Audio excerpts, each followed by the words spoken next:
Welcome in to Game 34 of the 2023 Banana Ball World Tour. Hank said it's going to be a good night, so of course a good night it shall be. It's our fourth challenger of the tour thus far. Welcome into the broadcast booth, Pico Scala at the edge of your screen. Josh, can I scoot a little bit this way? Thanks. It's tough when you can't see what's going on there.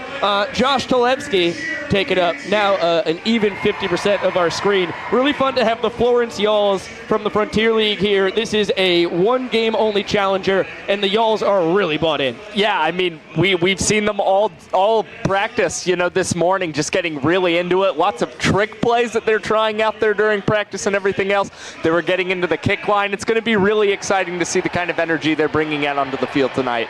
Yeah, so they have already started their season. They're 1-2, lost their first games, couple drubbings, and then had a really nice come from behind victory on Saturday night. This is the first of 13 straight games for them. They pack their things tonight, drive 10 hours up to Florence, Kentucky, have 3 games at home, and then a 9 straight game road trip. So that just tells you how bought in this team is, that they have taken the time out of this early part of their season to come play the Bananas. It's pretty incredible, honestly. And I mean, you've got the guys showing up already, rocking some cowboy hats, some kind of fun outfits, just getting into the spirit of things. And, all the staffers that I've seen from the Florence Y'alls here smiling all the time. They're super excited for tonight. So this will be a really fun one. The Bananas currently 4-3 on the tour in challenger games, of course, being 2-0 against the former major leaguers of the MLB PAA helps that a lot. Against the independent teams they've played, you could do the math, they're 2-3. So if they can win tonight, they'll be even against independent professional baseball teams.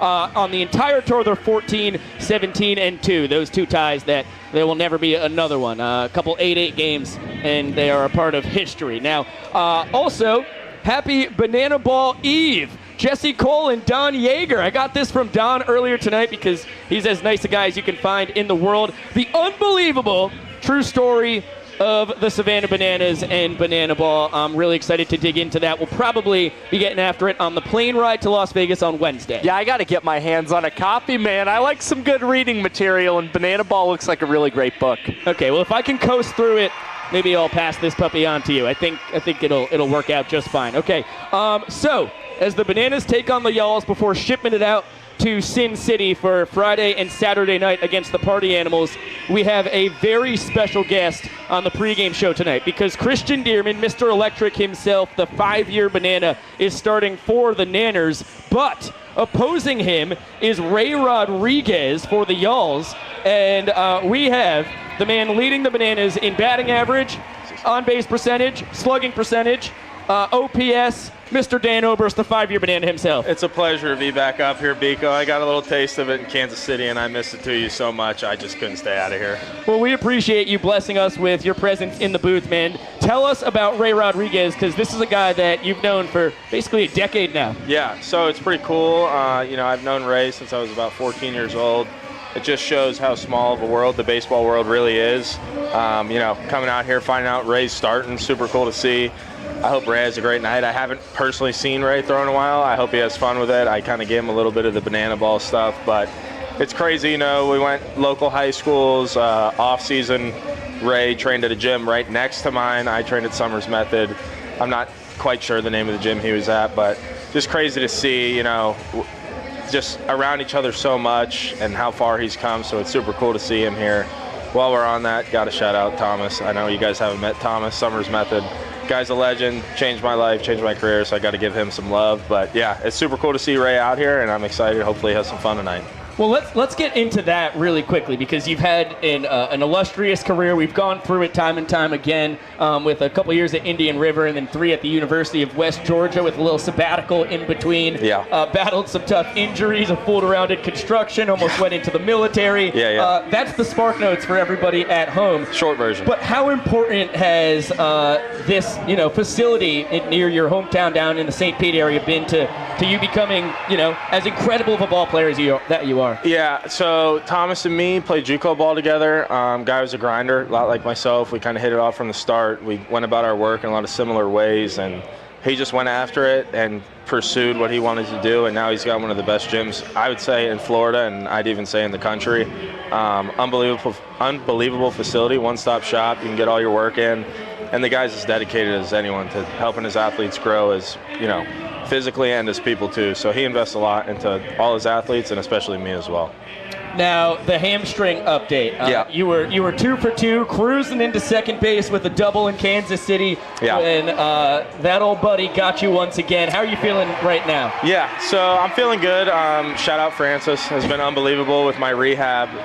It's coming along really good. I would say I'm cleared. That's me though. I'm not playing tonight. It's probably the wise decision. I do believe there's a chance I'll come off the bench late to hit. And I think the plan is to get back going in Vegas. But I'm feeling good. I love it. That is incredible news to hear. Okay, about the Florence Y'alls in general, because you mentioned you talked to your buddy Ray, who you've got over a decade of time now with, and gave him a little bit of a sneak peek at what's coming tonight. But just in general, as far as the Y'alls and their vibe, how you feeling about this Challenger game? I'll be honest, these guys seem to be already having a lot of fun. I've introduced and talked to a good bit of them. A lot of respect to them. Like you said, they're here. They got to drive back 10 hours tonight, and they have a long stretch coming up a game. So, the morale they have right now on the field, they're all smiling. I think it says a lot. I think it's going to be a good night. These guys are going to compete, and I think they're going to get in on some of the banana ball stuff. So, it should be a lot of fun. I love it. Okay, so what would you put the percentage at that you get a little pinch hit opportunity this evening? Percentage tonight? I'm going to say 90. The other night I was going to pinch hit in the 8th, but a certain situation, banana ball strategy didn't happen. And then I was going to come up in the 9th, but we had some bangers, some big boys up at the plate. D-Mac comes up, laces the ball to center. Can't ask for more out of him. No. Just happened to be right at Skull, I believe it was. Yes. But, those guys, every guy in our lineup, they grind up there, and they've been putting together good at-bats. So it's been cool to see. I wish I was out there, but I love giving these guys energy and watching them do their thing too. I love it. Dan, I can't thank you enough for popping up into the broadcast booth and blessing us with your really unique take on Ray Rodriguez starting for the Y'alls tonight and also just all things banana ball. Yeah, of course. I appreciate you guys. Josh, I love you, man. Dan, you are in fact the man. Appreciate you guys. There goes Mr. Dan Oberst. Josh, really quick, can you run through your life with Dan and admiring him as a god of Banana Land and then getting to meet your hero? Yeah, so when I started CPL Summer, I did not know Dan Oberst. I had only heard tales from the likes of Kyle Lewigs and Bill Leroy. And let me tell you, they paint a great picture of a wonderful man. So, it's getting later in the year. We're about to reach the Summer Series. You ask me if there's one banana ball player that I would love to meet. And I say Dan Oberst. And then Dan shows up like the first day of the Summer Series. I meet him out in the parking lot. It's incredible. I mean, he embraces me like family. And, I just think that speaks to Dan's character a lot. And my goodness, I mean, the guy can just flat out play ball. You've talked about all the accolades right now on the tour, being the Bananas leaders in so many offensive categories. And he plays a great defensive first base at the same time. I mean, he is so valuable to this ball club. Yeah, it's honestly a testament to the rest of his team that they were able to pick up a game against the Party Animals on Thursday night without him. Of course, they split a game, or they split the 2 games in Kansas City after he went down, and then lost on Saturday. But when you lose your best offensive weapon, it's tough, and it's not just a slash line better than anybody else on the team. It's the base running acumen. I mean, he's swiping bags left and right. He's as smart a base runner as you can find, and as you mentioned, a stalwart at first base. So these Naners cannot wait to get Dan back in the lineup in Las Vegas Ballpark, hopefully. I know, and I mean, Dan, not just a power hitter, he's a guy getting on base any way he can, and I mean, that's why we've consistently seen him at the top of the order, usually in the 1 or 2 spot, to get him as many at-bats as possible for this team. Yeah, 100%. So we mentioned it earlier, Christian Dearman on the mound for the Bananas. He's actually getting his first start in a couple outings. The last time he got the ball to start a ball game was against the Charleston Dirty Birds all the way back on April 22nd up in the capital of West Virginia. And it wasn't his best start of the year. 7 runs earned, given up on 9 hits in 5 innings, 3 sprints. But his last time out, it was 2 2/3 innings of relief against the Kansas City Monarchs. He didn't allow a hit, couple sprints, 4 strikeouts. He looked phenomenal. 2 sprints, 5 strikeouts for Christian Dearman, believe it or not. I mean, yeah, for the most part against challengers this season, he's been very well. You just have to kind of exclude that Dirty Birds outing. It was really a struggle with control for Dearman that day. We talked about it a little bit. But then you look at his very first start against the challengers, MLB PAA on March the 11th. Dearman was phenomenal. 5 2/3 innings, only allowed 1 run, had better control out there on the mound. I think we can expect a little more from Dearman tonight. Yeah, nearly secured himself a showman of the night with that fantastic performance in George M. Steinbrenner Field. So it's going to be really exciting to see what unfolds this evening, because the Florence Yalls, 1-2 on the year, early in their season. They did not have a banner year a summer ago. They ended up being 7th out of the 8 teams in their division in the Frontier League, but Chad Rhodes, in his first year as a manager, this is a fascinating man, got up to AA, all the way to Portland with the Boston Red Sox organization. Shout out Portland, we'll see you in August. And he spent the last year in Portugal with his wife, kind of hanging around, still doing some pitching routines, and told the Yalls, who he had coached with before and even played with in the past, and said, hey, if you're interested in a manager, if it all fits the bill, I'll come over and try and turn this team around. And it seems like this is a really fresh squad. A lot of returners, honestly. It's a 24-man roster. The majority of them were on the Yalls last season, but it's a really tough thing in these indie ball teams. He had 40 guys in spring training, had to cut it down to 24. Ray Rodriguez actually was the 25th man. He was the last guy to get cut, but gets pulled in for this opportunity. It's certainly, if I were to wager, not the last time he'll pitch for the Yalls this summer. That's just kind of how these indie ball teams work. But it's a pretty serious squad they've got. You know, it's really just a culture thing now with Rhodes. It's just, you've got a lot of returning guys, and you're really just trying to get them all to mesh maybe a little better than they did last year. It's also sort of a health thing. You know, the Florence Yalls dealing with injuries, and they're just trying to have guys healthy at the moment here. Yeah, they have 4 guys on the injured list already, and pretty soon 2 of them will be coming off, and that means 2 roster spots will have to be changed. That's just how cutthroat that independent professional baseball is. Okay, let's send it down to the field. The Yalls versus the Bananas is coming up very soon. Before that, Jesse Cole, the man in the yellow tux, will shout out his entire cast and crew. And the bleachers, let me see you out here. Because it's time to meet our cast. First, they've been rocking since day 1. Let's hear it for your Banana Pep Band. Keep those hands going. And now, the greatest dad bod cheerleading squad in the land, and the only one, your Bananas. And how about America's favorite nanas? Let's hear it for your Banana Nanas! And now, the newest addition to our cast. They break it down every night here. Let's hear it for your Banana Splits! And now, the fastest man in Banana Ball. Let's hear it for Malachi Mitchell, Flash the Kid. And how about the Bat Trickster? We call him Ziggy. Let's hear it for Alex Ziegler. And how about the world's tallest Banana Ball player, Dakota Stilts Elbritton? And how about the king of POTASSIUM? We call him Split. And finally, your breakdancing coach, Maceo!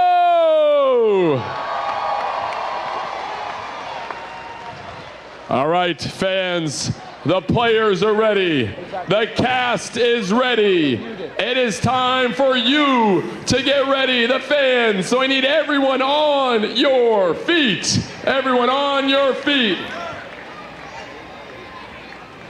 Because fans, it is time for our fan warm-up. And we have Evelyn, 6 years old. Whatever she does, you guys are gonna do. Evelyn, are you ready for this? Yes. She sounds it. Here we go. Whatever Evelyn does, you guys do. Here we go. Oh, yes. She's bringing it down right now. Oh, raising the roof. I love it. We're raising it here. Oh, yes. Oh, I like this one. We're grooving tonight. I like it. Oh, we're grittying. We're doing okay. Yes. I've never seen 4,000 people gritty before. Oh, Chubby Jets. This is the weirdest warm-up I've ever done, but I love it. Oh, wow. All right. Back to clapping. Keep it going. Fans, let's hear it for Evelyn!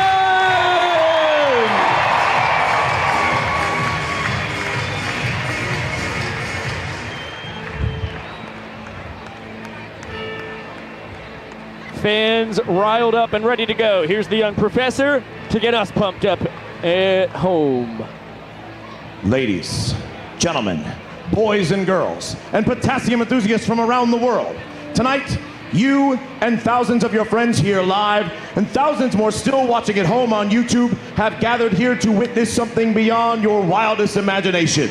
From Montana to Savannah, from the Isle of Man to Tokyo, Japan, the Banana Maniacs come from across the globe to witness this. This is not baseball. This is the crucible where the fastest, hungriest, and most entertaining players are forged. This is a game of the fans, by the fans, and for the fans. But this is not your granddad's pastime. This is not just another night at the ballpark. This game is baseball by birth, fruit by name, and an absolute worldwide phenomenon by the grace of God. This is the time for all 4,000 people here in Banana Land to get on your feet and give me your voices. Because this is the greatest show in sports. Ladies and gentlemen, this is Banana Ball. Let's meet the starting lineup for your Savannah Bananas. Leading off in center field, number 5, DR the Doc Meadows. At first base, number 3, Eric Jones. The extra hitter, number 7, Michael Vitamin D. At DH, number 24, Dakota D. Mac McFadden. At shortstop, number 6, Ryan Cox. At third base, our greatest showman, number 8, Jackson Olsen. Behind the plate, number 1, Bill Leroy. In left field, number 18, Danny Hosley. In right field, number 9, Noah Bridges. And at second base, number 13, Dalton Malton. On the mound for your Bananas tonight, number 25, Mr. Electric, Christian Duman. Your Savannah Bananas are managed by Tyler Gillum and Adam Byron.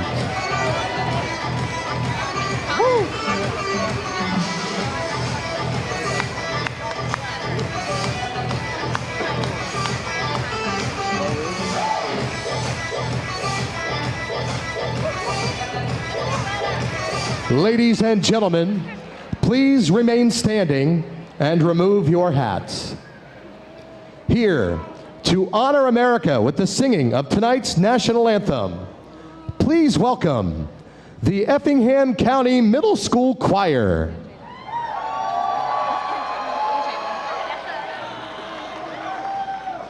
Oh, say, can you see by the dawn's early light what so proudly we hailed at the twilight's last gleaming, whose broad stripes and bright stars through the perilous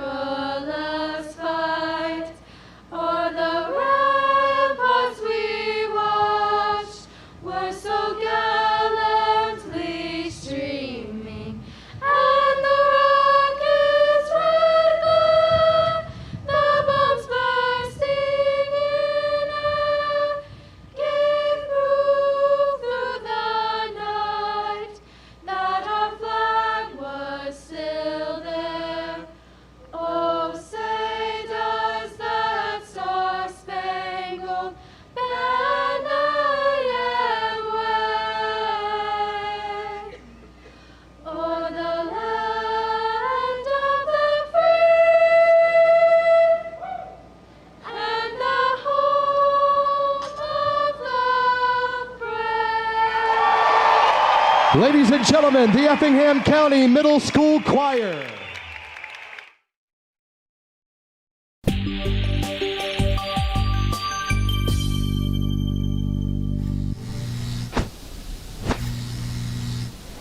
Welcome in to Game 34 of the 2023 Banana Ball World Tour, loved by Zappos.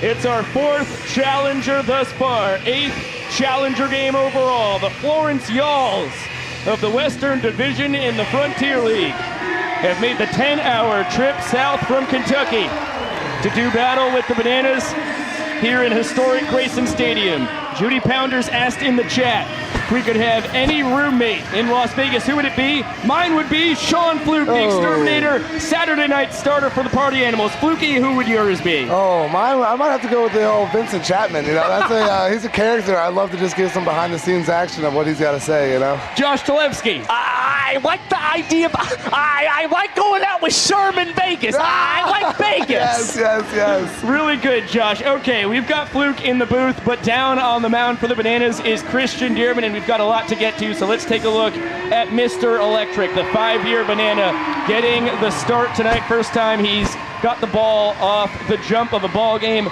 since April 22nd against the Charleston Dirty Birds of the Atlantic League. You look at what Dearman's done on the tour thus far. 2/3 of an inning past 50. His MPI, minutes per inning, 4 minutes and 5 seconds. 38 strikeouts, 28 ball, 4 sprints, a 5.68 ERA. Not great when you think about baseball. It's over a run better than the Bananas team ERA because Banana Ball, well, it is a hitter's sport. Yes. Let's take a gander at the Florence Yalls. They have Cole Brannon, the center fielder, former Red Sox product, leading it off.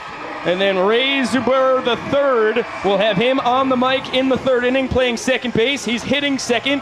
Brian Fuentes, the 3rd baseman, we'll have a mic on him in the 7th inning. He's playing 3rd. Cleaning it up, Jeremiah Burks. Jackson Pritchard in right field hitting 5th. Marcos Castillo in left hitting 6th. And rounding out the order, Logan Matthew at 1st. Edgar Martinez, no, not that Edgar Martinez, DHing. Cooper Edwards catching. And Brandon Mason, the extra hitter. Yalls going with a 10-man lineup tonight, DH and EH in action. Let's get a listen to Jesse Cole. I need every single person here to yell, start the clock. 1, 2, 3. Start the clock. Showtime. Good work, Fluky. All right, here comes Cole Brannon to the dish. And what a great person to have at the top of your lineup if you're the Florence Yalls, drafted by the Red Sox in the 2nd round back in 2017. Spent 5 years in the organization, made it up to High A in Greenville. Don't step out, buddy. Don't step out. Watch yourself now. And was with the Washington Wild Things in the Frontier League a year ago. He's the only All-Star from the Frontier League who made the trip down from Florence here today. 2 of them on the roster. Didn't make it down. And a good job there by Brandon to stay in the box. Yes, for sure. It's definitely the thing that they mess up on the most is staying in that box, for sure. Remember in Banana Ball, if you step out of the batter's box, you get a strike called on you. And 3-0, that thing flicked into center for a base knock. I like to see the boys swinging 3-0. You know, it's a party animal thing right there. So a little coaching from Vava probably told him 3-0, we got the green light. Now comes Ray Zuber. As I teased a little earlier, he will be on the microphone in the 3rd inning playing second base. We're proud of Owensboro, Kentucky. I'd wager one of the better high school athletes that the school's ever had. We'll get into that later on. Wow! Oh, and he got him. Oh, my goodness. Brandon picked off. He never made it back to the bag. Wow. A little peek between the legs and then got him. I like it. I mean, Christian Dearman faked out Brandon over there at first base, tried to kind of like rub the ball on his sock, and then did the quick pickoff move over to get him. What a great banana ball play by Christian Dearman. It's a good way to eliminate the leadoff runner. Yep. Brandon was 4 for 11 on the season thus far. Zuber 2 for 10. He does have a homer.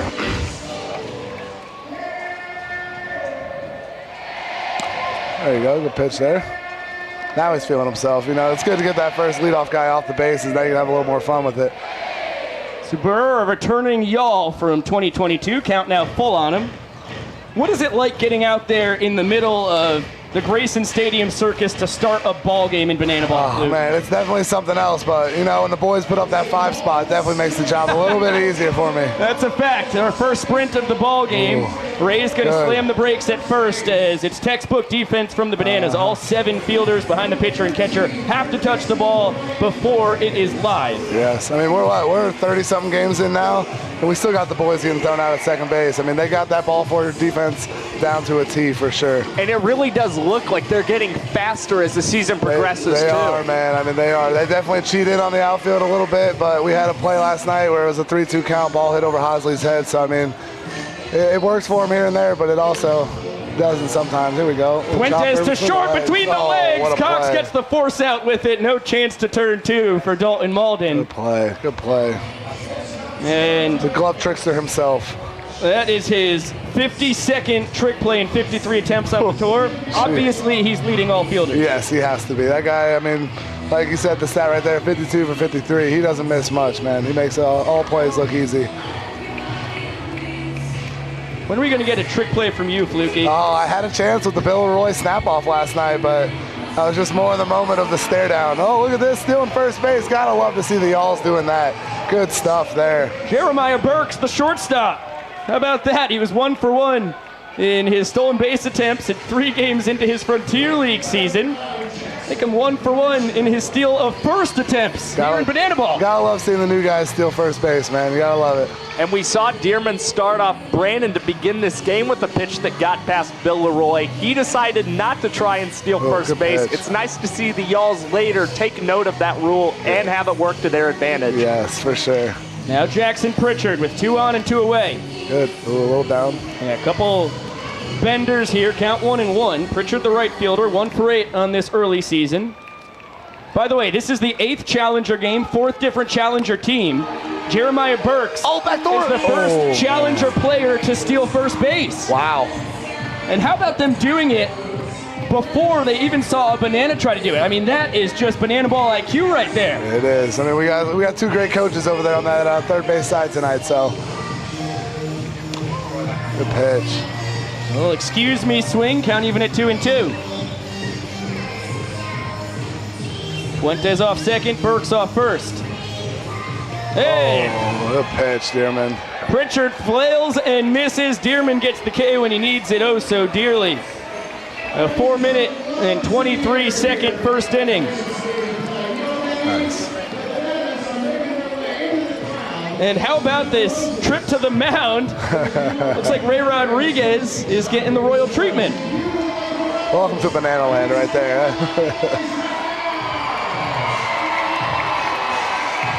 We talked about Ray on the pregame show with Dan Oberst. He's known the best offensive weapon that the Bananas have since they were 14 years old when Ray moved from California to the Sunshine State.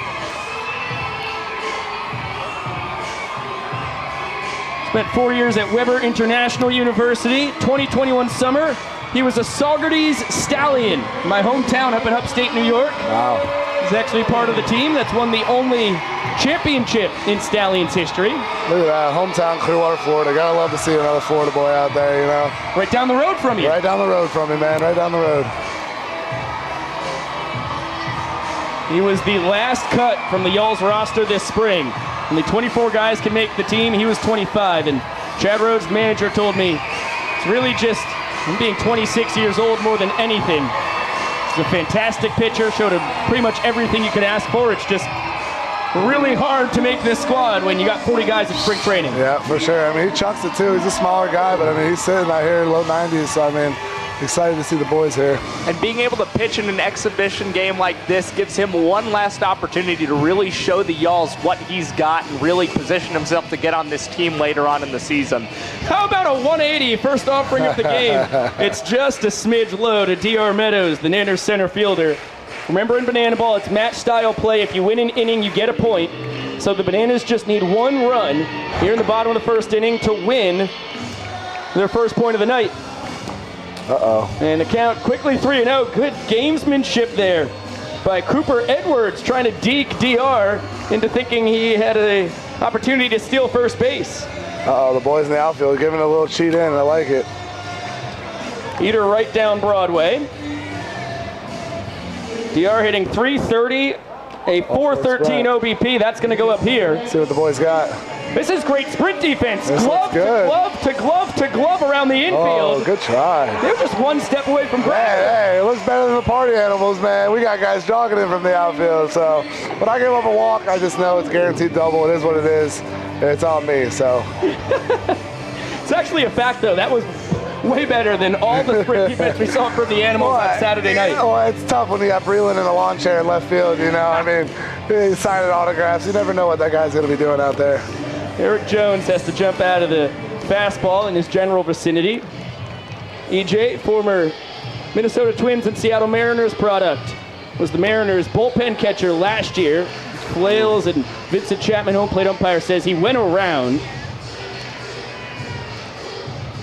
Rodriguez, four-seam, two-seam, and cut fastballs. Changeup and a slider to round out the arsenal.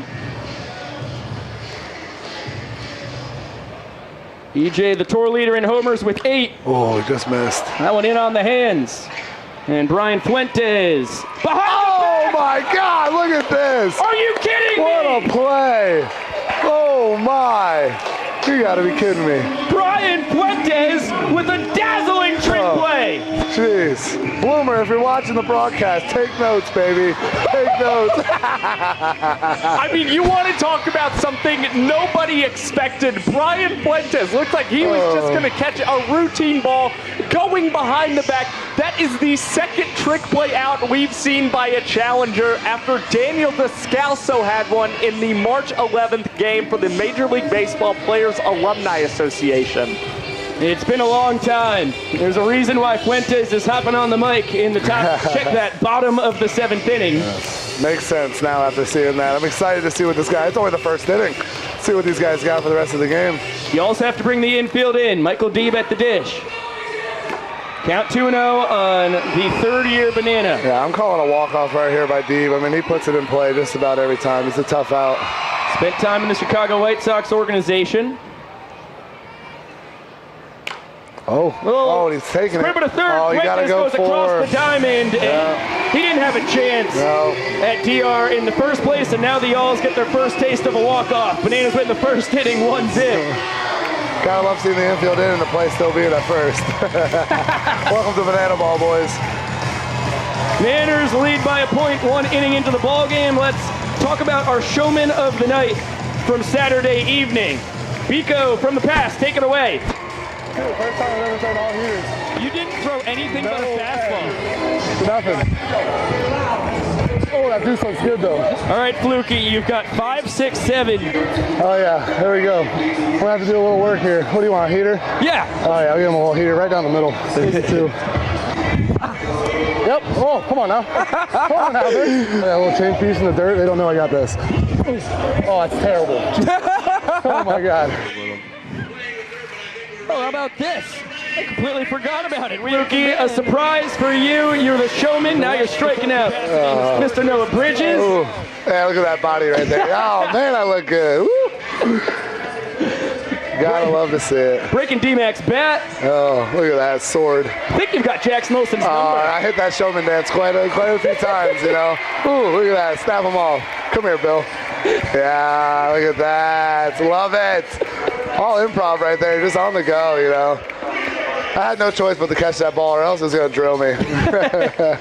Really athletic move on the mound. You go 5 innings, 2 runs, 3 hits, a sprint, and 2 Ks. Congratulations on your second showman of the night of the tour. Thank you, man. I didn't even know. It's always a surprise when I get that, and it's an honor for sure because there's a lot of dogs out there, a lot of good ball players, so it's always a good time to win the showman. Oh my gosh. Sean Fluke, the exterminator, your second tour. You're becoming a legend of Banana Land. Hey. Can't thank you enough for popping up in the booth. Awesome, man. I do got one thing. If we're still on here, I just want to give a shout out to my mom. Happy Mother's Day, all that shit, all that stuff. My aunt as well. It was her birthday yesterday. I just want to give a big shout out to everybody back at home watching, tuning into the YouTube channel. Appreciate everybody. Oh, Fluky, we love you, man. That is good stuff. Thanks, man. Listen, the FCC, they don't know what's going on YouTube, so you're all good. Happy Mother's Day and all that. Oh, you can't make it up. The invite always still open for Sean Fluke in the broadcast booth. We go to the top of the second inning. Christian Dearman back out on the bump. Marcos Castillo, the left fielder, back up the middle. And second hit of the ball game for the Y'alls. Castillo 3 for 10 on this early Frontier League campaign. And gives way to Logan Matthew. Powerful first baseman, 2 for 11 with a home run as he bounces that to Dalton Malden. He's 360 over to second, double play! I didn't think there was a chance in the world Malden, Cox, and Deeb couldn't combine to get a twin killing there. But for the second straight inning, leadoff man is taking off the base paths. That was a very impressive play by Dalton Malden. It looked like his entire body was really shifted to just go and make the throw to the first base bag. Instead, he does a little bit of a spin, throws the ball to Ryan Cox, and Logan Matthew, I mean, just not getting down the line fast enough. That's a tailor-made double play for the Bananas. Ugly swing and a miss from Edgar Martinez, the DH, who has been a pitcher only his entire career as a professional. That one popped foul territory. Eric Jones moving over. He'll put it away. And how about this? A minute and 43 seconds for Christian Dearman. That is just about as quick as they come in the MPI department. It's the 20th fastest inning in banana ball history.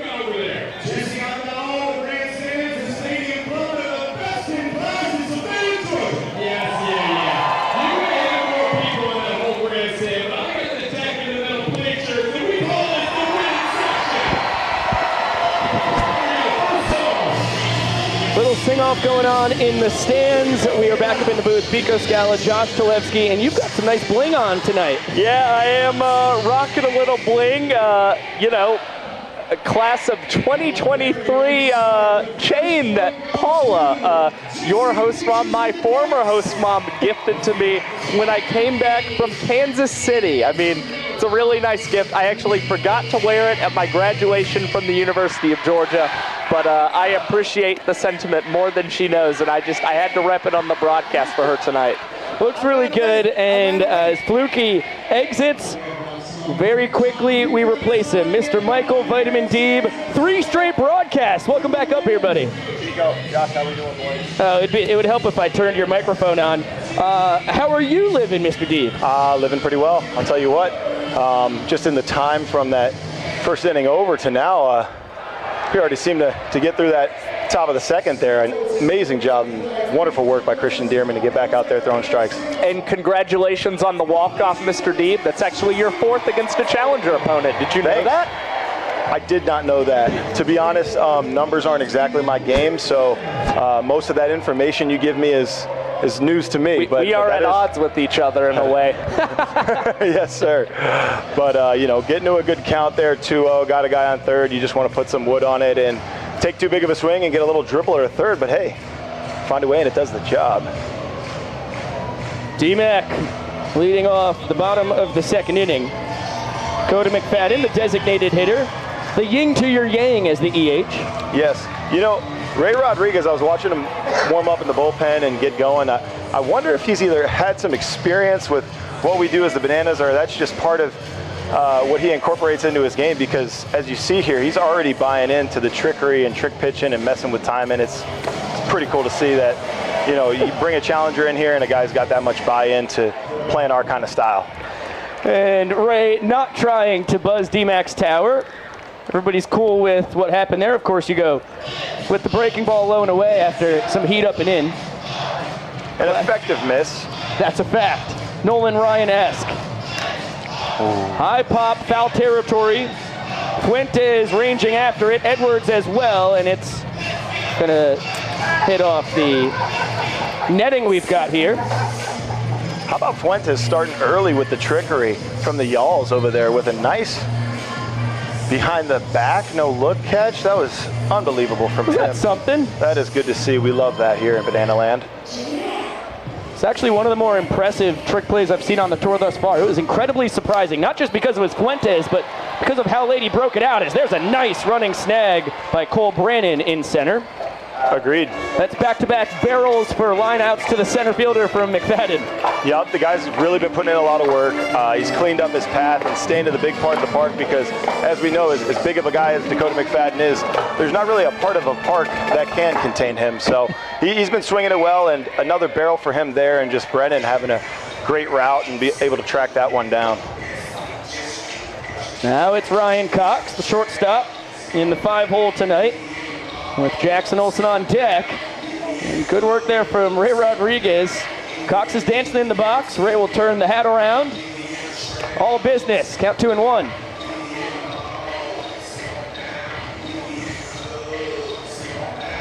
And Ryan going to try and steal first base. Edwards, throw, good scoop. Oh, they're going to say that Logan Matthew is taken off the bag, and that will be Ryan Cox's first steal of first base on the tour. I'd like to think that was actually the right call. I mean, Ryan Cox a little bit in the baseline there. Matthew having to range out and make that play, and then he had to pull himself off the bag, and I don't believe his foot ever found the first base bag again. Well, unfortunately for you, Josh, you don't have the monitor right in front of you. He very much should have been out. It was an incredible play by Matthew over at first. And something about that video replay. I know, it's a pretty mind-boggling piece of technology. Fastest man in baseball over at first base there. A hot Olsen up at the bat. Hot bat he's got going there. I mean, another guy that hasn't been able to be contained by too many parks lately. Up to 310 with the batting average, as we have Ray Rodriguez, I think, taking the no box thing too literally. It's no box, but if you lift up that left foot, you've got to come home with it. 100%. That's something, again, that we're living in a house that we're building, as Tyler Gillum would say, and an adjustment we made to the rules a little bit just to prevent some things like that, where a pitcher can indeed hear everybody yell runner and you land and just spin it around. Something that Mr. Flash, the kid, is definitely happy about, because you're not going to get him too often. Pickoff attempt, and nothing going at second base. The greatest showman at the dish. 4 homers, triple, 5 doubles on the tour. It's not just batting average and OPS, he's been slugging. Yes. And after a changeup low and away there to him, I wouldn't be surprised to see if he's got either a cutter or a fastball to try to work in, which Olsen would love. Count even at 2-2. Rodriguez went to Seminole High School, the rival of Osceola, Chase Acuff's high school. A lot of connections to the boys in Banana Land. Going to want to pitch contact here, as a walk would probably clear the inning for the Banana Boys. It's a fact. Payoff pitch. Oh, in a barrel. That ball well over his head. Beautiful. Of Jackson Pritchard in right. Malachi can waltz home. Jackson Olsen, his 9th walk-off of the tour. It's 2-0 Nanners, 2 innings in. What are the Banana Boys doing here? We got, it looks like a lack of vision from the guys right now. Blindfolds on every banana. They're trying to celebrate together. And now they will regain their vision. There we go. And party around home plate.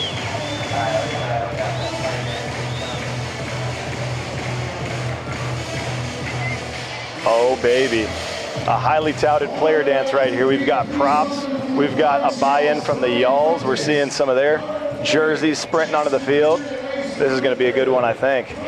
All right, let's sit back.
the record books. Great job by the Y'alls and Bananas combining talents rather, for a terrific ditty. Also, the Rihanna of Savannah, I'm sure one of Maceo's dancing friends in there as well.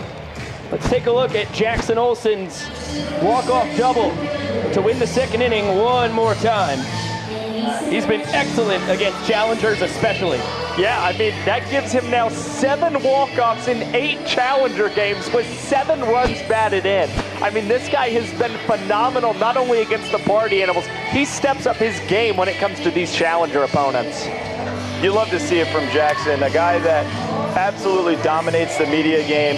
And, you know, it's funny because some of these fans like to say, stick to TikTok. Well, guess what? The barrel of his bat has proven that he is not only great at TikTok, but an amazing baseball player that can hit all types of pitches, use the whole field, and play an amazing third base. Jackson Olsen, our third baseman and our barrel man, coming through there in the second inning for the Bananas. Yeah, he's been a force in the 6-hole. Quick 1-2 count. That's a front door bender off the helmet of Edgar Martinez, the DH. Momentarily incapacitated and up and better than ever as he gets a little tap on the noggin from EJ over at first.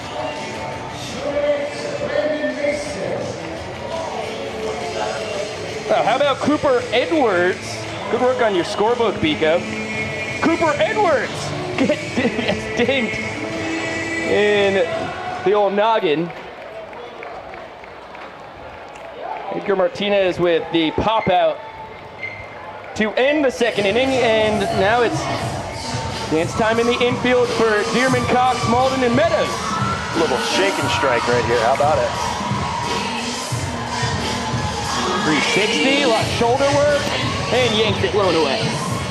Tough. Not a big guy on pitching mechanics, but I'll tell you what, coming out of a twirl and whirl to throw a strike must be tough. Base knock for Brandon Mason, the extra hitter, who hasn't actually been a hitter since 2019 at Kentucky State. When he was solid, hit 273, 478 OBP, 994 OPS. 9 walks and just 8 strikeouts, so he was swinging the lumber great early on in his college career. There's something about the Banana Land energy that even if you haven't gotten the batter's box in a while or you haven't been out in that field, the crowd's energy and the way the people bring the enthusiasm here, I'll tell you what, it'll make you lock in on a whole nother level. Welcome back to the world of hitting. Look out! Back at the top of the order, Cole Brandon, the center fielder, sends that into his bullpen. Everybody A-OK. Edwards off second, Mason off first. Bouncer to second. Malden to Cox. No throw. Brandon runs like the... Got him. Unbelievable. Picks off Cooper Edwards at third base. Huge heads-up play by Ryan Cox there. Not using his trick ability, but using his baseball IQ there to spin it around, whip it over to third, and get a huge out to prevent them from having to run in a scoring position. Awesome job by Ryan Cox there. Way to be there, Jackson Olsen, and slap a tag down there. And how about this? We've got a surprise. Ray Zuberer at the dish with a mic on him. How you living down there, Ray? I'm all right, man. I'm trying to lock in right now. I can't hear anything. Oh, okay. Here we go. All right. We'll let you swing away then. No, you're good. How we doing, boy? Terrific, buddy. Oh, I got 2 balls now. I'll tell you what, that's a big league take right there. Big league 2-0. Let's see if we can get some of the time here.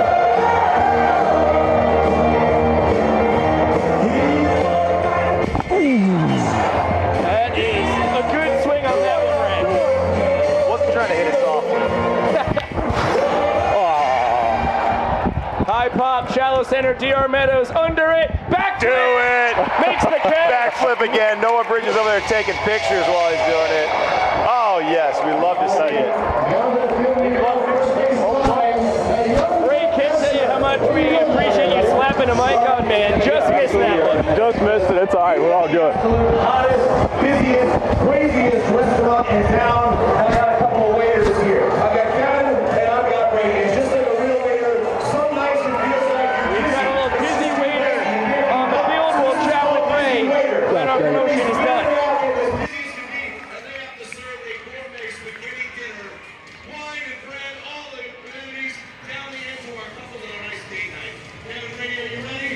All right,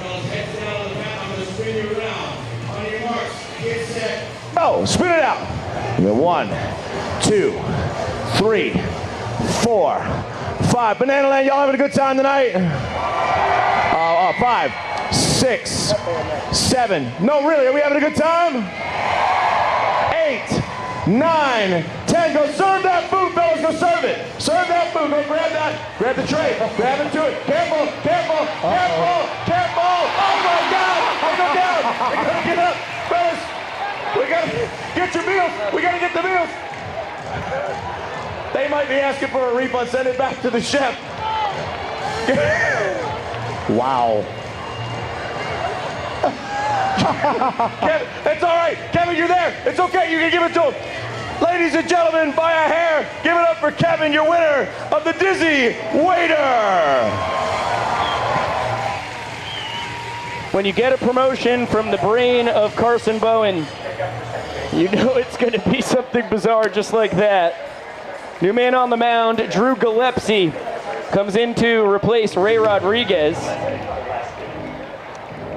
Last through for the Sydney Blue Sox in the Australian Baseball League out of the University of Mexico and Southeastern University. And back on the mic, Ray Zuberer on second base. How you living, Cowboy? Hey, we're good. We're golden over here now. Now, did you bring this hat with the sole purpose of wearing it in this ball game? I did, actually. So, funny story, I bought it at the gas station on the way down here. Good, man. And I said, you know what, might as well just wear it for the game. Love that. That's how you get it done in Banana Land. Awesome buy-in, Ray. We love to hear that. Yes, sir. Now, have you seen any of Banana Ball before you were just thrown into the middle of it tonight?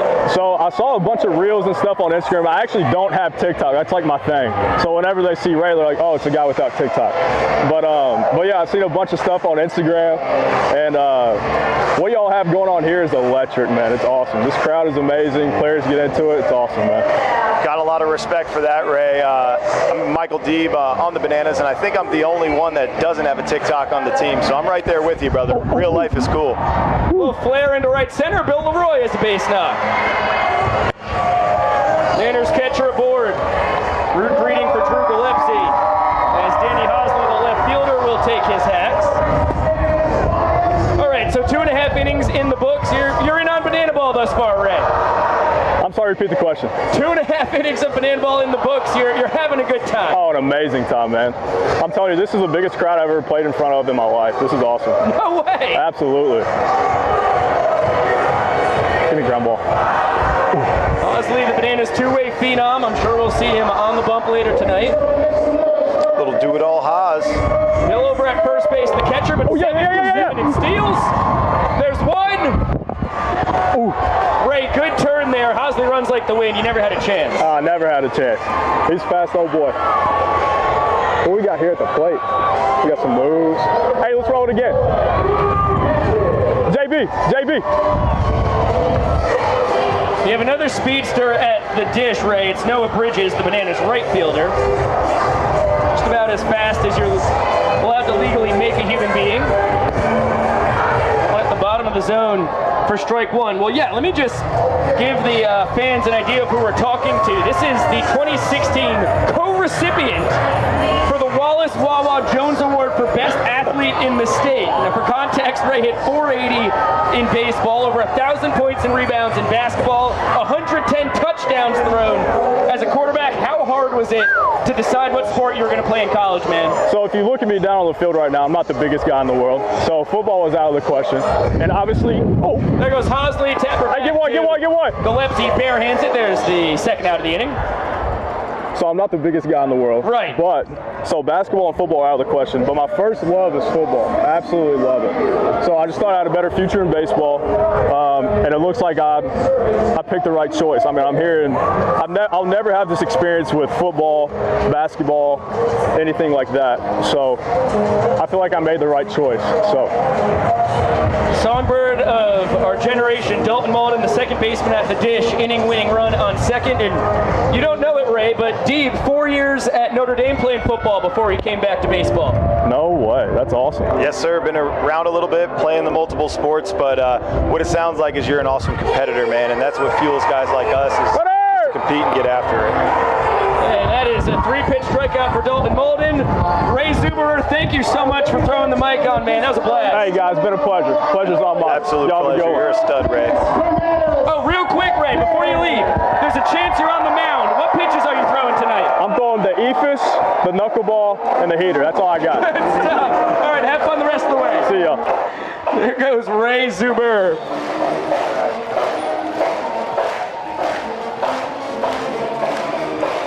And for the first time tonight, shout out Drew Gillespie. Nanners kept off the board. Won the first inning and second inning, 1-zip each. Now scoreless in the third. 2-0 lead going to the fourth. Welcome into the broadcast booth. Pico Scala, Michael Vitamin Deeb, Josh Talevsky. We had amazing vibes going into this thing. We talked to Dan Oberst and Sean Fluke about it already tonight. Just pregame, you could tell the Florence Y'alls were bought in. This has been pretty amazing thus far.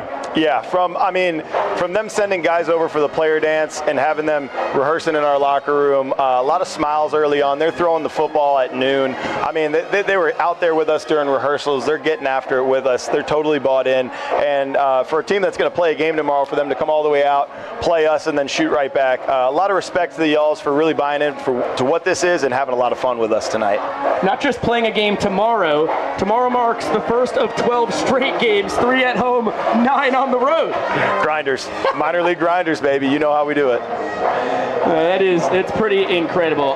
Michael Deeb, I can't thank you enough for coming up into the booth for 3 straight games now and hanging out with us. Let's see, what do we got? You are due up in the bottom of the fourth, so yes. I figure things are getting a little tight here for you. A little tight. It's about that time. I've had a blast, as always. Anytime I'm not out there on defense, I love coming up and hanging out with my boys, Biko and Josh. Always a pleasure being here with you boys, and let's go Bananas. As much as we respect and love the Y'alls, we want to get a win tonight. That's a fact. Deeb, you are a true mensch, man. Always a pleasure, my boys. Go catch a barrel, Deeb. Yes, sir. Love you, Mom and Dad. See you. There goes the legend himself in his third world tour.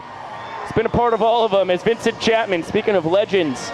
Calls time, dusts off home plate, and twerks for the 204th straight sold-out crowd here in Grayson. Well over 4,000 Bananiacs enjoying the gyrations of the home plate umpire. Bierman back out on the bump. It's 3-4-5 for the Y'alls. Fuentes, Burks, and Pritchard due to swing it. Brian, the third baseman, bounced into a fielder's choice his first time.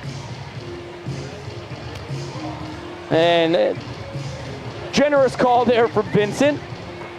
Inch or two off the dish. Good frame from Bill Leroy and a unique catching position. That's a fair ball. Jackson Olsen, what a play at third base. From foul territory, a strike over to EJ and 1 down here in the fourth. And getting to emulate one of his favorite players growing up, that was Derek Jeter-esque on the jump throw, and it would appear that was not an out made by Jackson Olsen. All right, we're looking at it again. What went wrong here? I feel like John Sterling. He called him out. I don't know what Christopher Walker decided. Kyle Lewis, the ace of the Savannah Bananas. Welcome to the booth. What do you think just happened? I have no idea. I was trying to get my headset to configure correctly to my head after Deeb had it on. I didn't realize he had that much bigger of a head than I did. I thought that was pretty clear on the oh my goodness. There's a lot going on first base right now, but I can't look at anything besides Eric Jones's cleats because those are the coolest cleats I've ever seen in my life. Yeah, those pink puppies are gorgeous. Jeremiah Burks, the shortstop, stole first base in his first trip to the dish. Goes down swinging there. Bierman's second strikeout of the evening. I'm going to pencil it in tentatively as Fuentes reaching on obstruction by Eric Jones. I don't think there's any other explanation. Yeah, I guess that feels right. I mean, Walker literally... You could just write malarkey in the box if you can fit that in there. I don't even know how to spell that, though, so... Malarkey, hogwash, really whatever old-timey synonym you prefer. I'm a malarkey guy through and through. Boulder Dash? Oh, I was going to get that one. That's a good one. Got you, Josh. You little rat. Hey, don't call my friend a rat. Listen, I say it with, it's a term of endearment. EJ makes the call in the catch. And he's going to keep it in his glove there. Jackson Pritchard 0 for 2, a K his first time up. Rats are some of the most amazing creatures on the planet, so I take that as a compliment, Josh. Way behind goats in my lineup of animals on this beautiful world. You know, they say you either look like a rat or you look like a frog. Have you heard of that theory? No. No, and I don't think I look like. I hope I don't look like either. Marcos Castillo, the left fielder with the 2-0 count. He had a base knock back up the middle, back in the second inning. I've never looked at myself and thought, "Whoa, that's another knock for Mr. Castillo, 2 for 2 on the evening." Hot shot through the 6-hole, 2 on and 2 down. I've thought at times with my spiked hair, I resemble a bit of a rooster. A rooster? Yes. See, that I think that fits you better than a rat or a frog. Thank you. I don't know if I want to be a rooster. I think it's a good-looking rooster. It's just the animal I've always most associated with ever since I cut my beautiful long locks down to the shoulders in 5th grade. It's a different time, different kid. Logan Matthew, the first baseman, grounded into a 4-6-3 double play a couple innings ago. I think we're going to see a back pick here for Bill. Oh, foul ball. Chopped foul. Next pitch. How about the 4-6-5 double play in the 3rd inning, Kyle? That was one of the more incredible plays I've seen made in banana ball. Yeah, heads up play there by Cox. He came in, I wanted to give him nothing but a high five. Did you do it? As there's your back pick. There it was. You called it, Kyle. Goodness gravy. Castillo caught napping. Leroy gets the pick off. I've played with him too many times. Dearman, 4 scoreless innings in the books. As you get another look at him.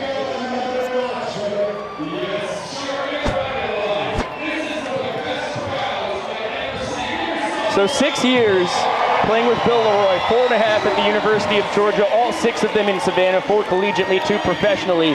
What's the tell that he's about to throw behind a runner? Well, I watched, the little things in the game, and I happened to see him grab a piece of dirt with his right hand and throw it in the general direction of first base, and that's usually a telltale that he's looking for a back pick, but you usually got to get on the same page with the first baseman. I guess EJ saw him. But, I mean, if you watch, if you just sat and watched a game and watched what Bill does, he probably does that 15 times a game. So I just see him do it all the time when I pitch, and half the time first basemen aren't looking at him, so. Hey, baby time here in historic Grayson Stadium. Oh, there's up there. There's the Nick Clarno. Hey, baby. Honestly, an exaggerated Clarno. I don't think he ever was that subdued. Yeah, there's a lot going on there.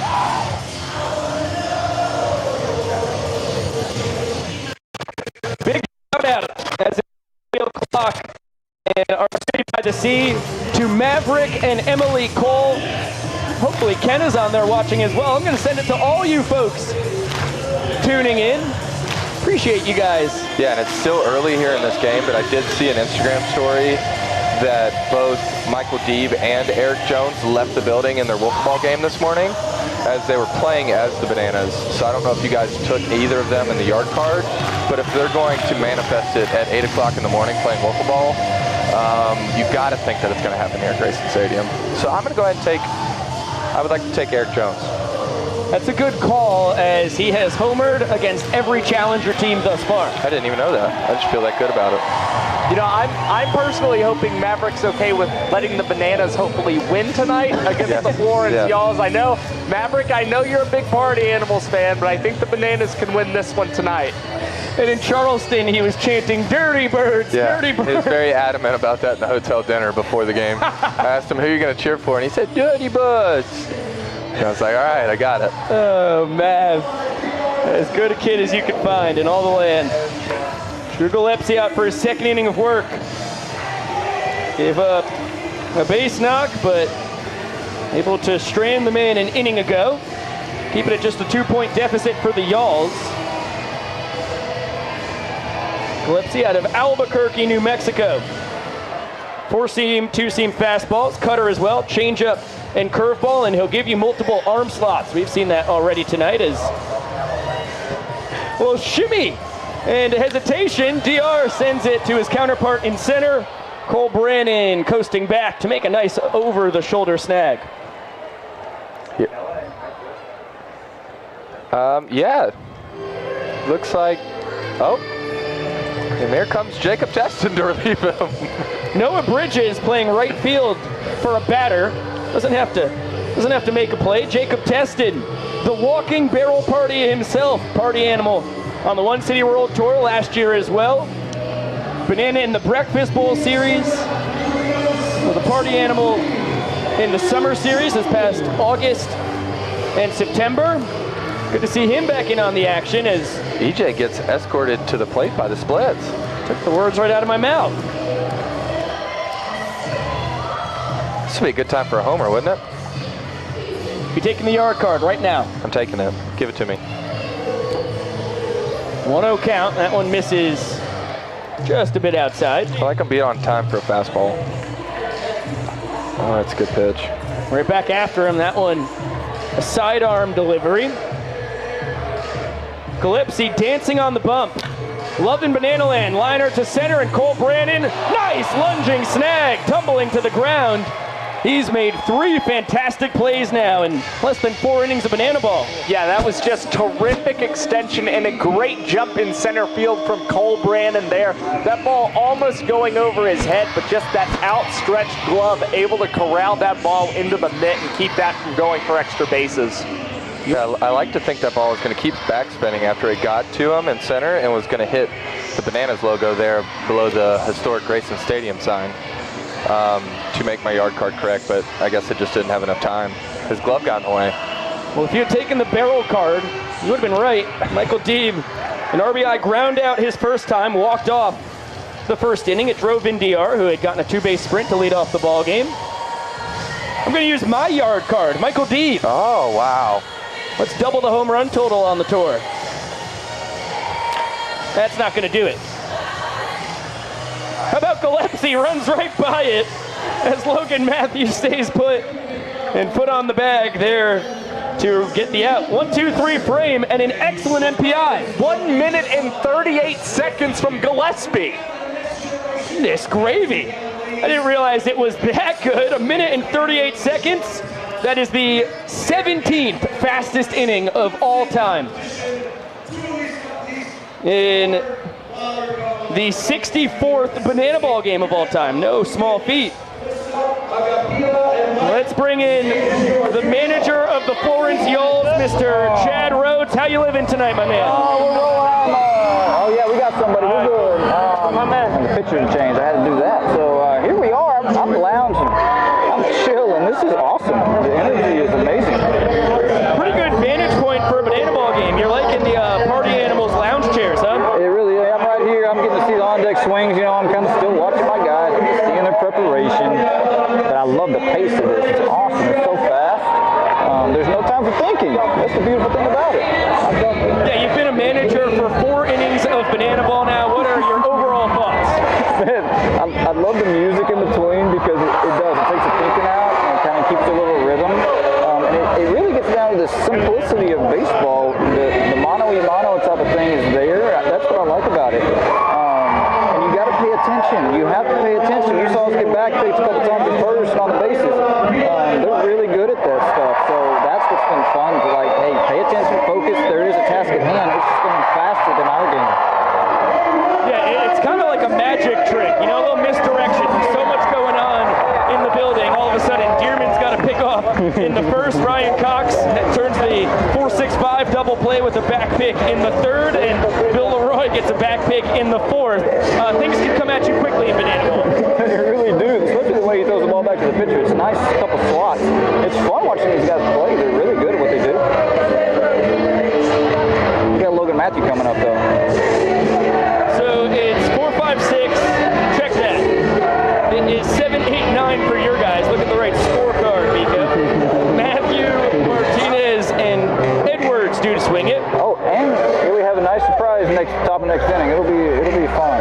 We got a couple things. You know, we did put together some talks about what we're gonna do. We got some things we want to try. We'll bust these out in the 6th, 7th, 8th inning and see how they work. Matthew bounced into a double play his first time. Now a 2-1 count on him. Listen, I have to commend you, Chad, because you have brought such an incredible show to Banana Ball. This has been the most fun 4 innings of a Challenger game by far so far on the season. Well, thank you. I appreciate that, man. It's been a blast. The guys have been really good to us, treated us really well, and we knew what to expect coming in, so our guys have fully embraced it. It's the type of guys that we wanted to build a team around anyway, so the energy's been electric all around. Here we go. We're going to get Logan on a sprint right here. This is your second sprint of the night. Matthew's going to test the defense. They're so good at it. Rumbling, bumbling, stumbling into second. He almost made it, but that's going to be a one-base sprint. So close right there. Really appreciate the effort. Oh, well, I'll tell you, I give Logan a little love. He hit a big grand slam 2 nights ago to help put us up and kind of clinch the victory, our first victory. My first managerial victory, actually, of the season, and it was nice. Yeah, he's your team leader with 5 ribeyes because of you got to take a look right here at my starting. This is my opening night pitcher, Edgar Martinez. He's switch hitter. He's switching every pitch this time. I love it. He popped out in foul territory to first time up. 0-2 count. Dearman going Karate Kid. I think Eddie needs to stay on the right side, but he's scared of that low slide. He don't like that in that right-handed box. I love the quick pitch too. The rhythm, always going to get a knock. He's going to get a knock. Diving He's stop, there. Brian He's there. Cox. He's there, baby. He beat it out. Edgar Martinez. We need to keep that ball. Hey, we got to get that ball. Edgar's first knock. The pride of Bajos de Jaina in the Dominican Republic. His first professional hit. First full hit. Banana ball game. How was the kick line? I need to ask how the kick line was from up top. It looked majestic from up here. You guys really nailed it. I thought they were on point. I mean, not only is the kick line good, but you guys have already gotten the sprint defense down. Tell me about how that process went. Like I said, we have another plan we've been thinking about. We wanted to try the regular crash in, the walk defense. Man, it's tough. It's a fast pace. Our guys, we do some similar stuff as far as in our daily work and our preparation. We do a double play day, and they got to turn any ball that's hit, double play on any ball that's hit. And so it's kind of similar in the way fast paced is flipping the ball around and just being handsy. So it kind of fits. It's been fun. I don't know how that double play just occurred, but it did. Well, because I told you, Edgar's on the bases. He's not he's not a base runner. That's the first time on the professional basis. He didn't know what was going on. Okay, real quick before I'm going to lose you, how did Edgar convince you to get that DH spot tonight? It's his bullpen day today. He's got a couple days off after this, so he said he was good. He's not going to throw any, but he wanted to get a couple swings. So I thought I'd give him a little love. He's going about it the right way, not trying to do too much. So I trust him to take care of his body and get ready for his next start in 3 days. Well, listen, Chad, this is kicking off 13 games in 13 days for you guys, 10 of those on the road. I can't tell you how much we appreciate you bringing your boys down and putting on such a good show so far tonight. I appreciate you guys having me. It's been a blast. It really has. Awesome. Have a great rest of the evening, my dear man. I will do. Thank you. There goes Chad Rhodes, the manager for the Florence Yalls in his first campaign at the helm. And boy, he's put together a talented and really fun team. It is time to spin the wheel of unfortunate. Kyle and Josh, I will go first. And I get 5 gift Good members. Stuff. Josh, do you want to go next? No, Kyle, Rip it. Okay. please, All right. please go. All right, if you say so. I don't even know what's on here. Pico, you man of the Anymore. people, by the way. Congratulations, 5 gift members. Wow. Have a treat. I got What you. is it? I got you, Kyle. I'm getting a treat. This can't Actually, be go good. check out the fridge. 2 things No, go I got right on the wheel of unfortunate. Something's got to go wrong. Piggyback ride. Come here, Josh. Come on. All right. on here. We're here. Oh, you get a treat. You're gonna And have the to. You're piggyback ride. gonna have to feed me a little bit. Shout out. I can do that. I can. You want to stay here all inning? Shout out Caprice Callahan for loading our fridge up with all kinds of treats. You want a Goo Goo cluster? You want a little bumblebee? Give me that Goo Goo cluster. All right. Terrific. Can you unwrap it for me, though? Yes, of Thank course. you. Here, I'll unwrap it. Oh, thank you. Thanks, Yes, Josh. Josh, you be my hands. Okay. And I'll be your voice. Here comes the airplane. Oh, it's cold. It's frozen. Yeah, it's kind of hard. It's frozen. Right out of the fridge. There you go. Back to the action. Dakota McFadden at the dish. Ray Zuber moves from second base to the mound, and there is the eephus that he promised, and there's another one as well. D-Mac going to stay put, not attempting to steal first base. He lined out to center in his first go at it. Oh, a little front door bender there. I wonder why this guy chose to pitch in a cowboy hat. You think you may have been a source of inspiration? I don't know, but that goo-goo cluster is banging. You want another bite? Yeah, let me get some more. Leaves our center field camera, comes back, nearly grabs the zone. Bill Lee would be jealous of the eephus that Ray's breaking out this evening. That ball lifted down the left field line. It's foul. Pico, get you some of that goo-goo. Thank you, sir. I could have fed that to you, you know. You too, Josh. How about? Oh, a little marshmallow in here, some peanut. That's good. Is it marshmallow or is it nougat? There's some caramel in there. Might be nougat, and Ray gets a strikeout. Are you kidding me? That's amazing. Do you want to get down? I think it's just for one bat. Oh, okay. Get out. Oh, there we go. You could have stayed there all night if you wanted. I've got no registered pitching experience in his 5-year collegiate Now career. he's done. Let's see, we got Ben Kozlowski. Straight out of the dugout onto the mound, the former Texas Ranger. Lives right down the street, yanks that one wide, and Ryan Cox stays put as the ball bounces right back to Cooper Edwards.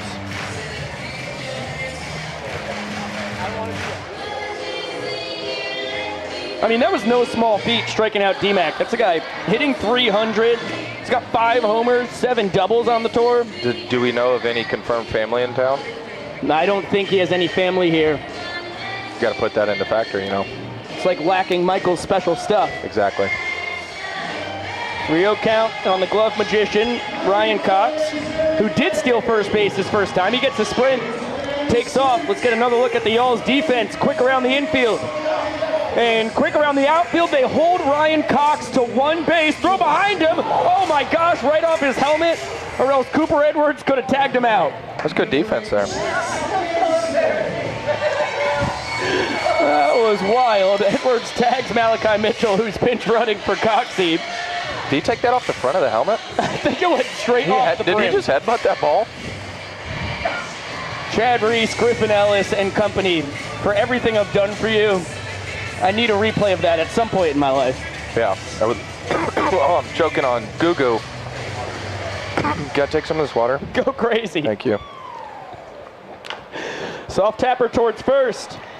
Logan Matthew tries to get the lead runner at second. Malachi's there in time. And I think you can only pencil that as an infield single for Jackson Olsen. I don't know if he even had a chance to get him there. Yeah, I think he's beating it. Sparrow's gonna whip out to get a hit sign. You know what that means. And Bill informed me on his first at-bat, he broke his beloved Birdman Bananas bat from the 2022 World Tour that I think he slept with every night. So I don't know what he's going to do now. He was heartbroken about it. I had to put his gear on for him. I understand why. So sad. Bill on last year's tour hit 391, had a tour high 588 on base percentage. Yeah, a couple homers too, right? 1 home run. Okay. 2 homers. 2. One in Savannah, one in Kansas City. Correct. I was thinking about the 12 games against the Party Animals. Gotcha. That job by me. That ball lined off the glove of Fuentes into left. Malachi gets a stop sign from Tyler Gillum. And with 1 down, 1 base sprint, swinging bunt for a base knock, and now a liner. Bill is 2 for 2, just like Jackson on second base.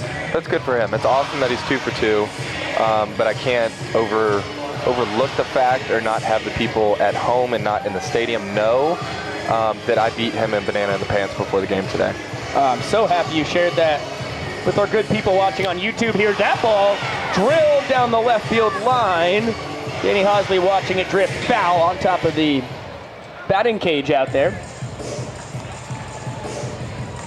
Bounced into a fielder's choice this first time. The Alls bring the infield in.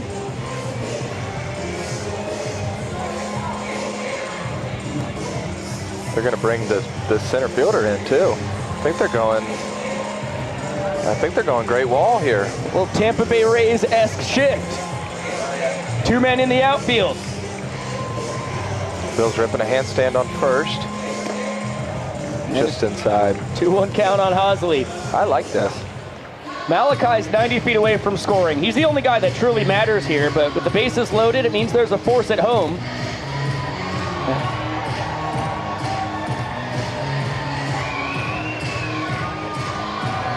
Now a 3-1 count. Kozlowski pitched for the Rangers in 2002. Fills up the zone, count runs full.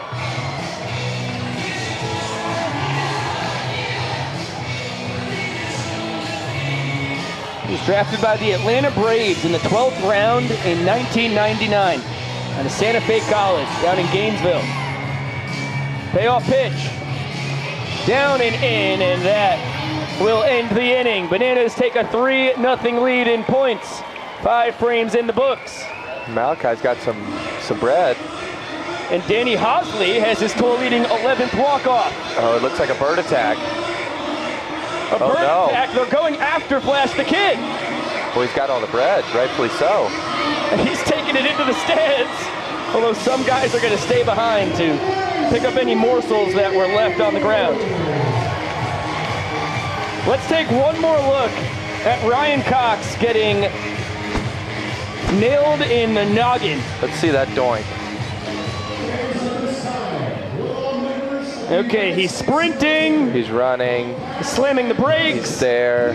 Retreating back. And doink! Looked like Ronaldo. Soccer header. He did that on purpose. Yeah, that was good.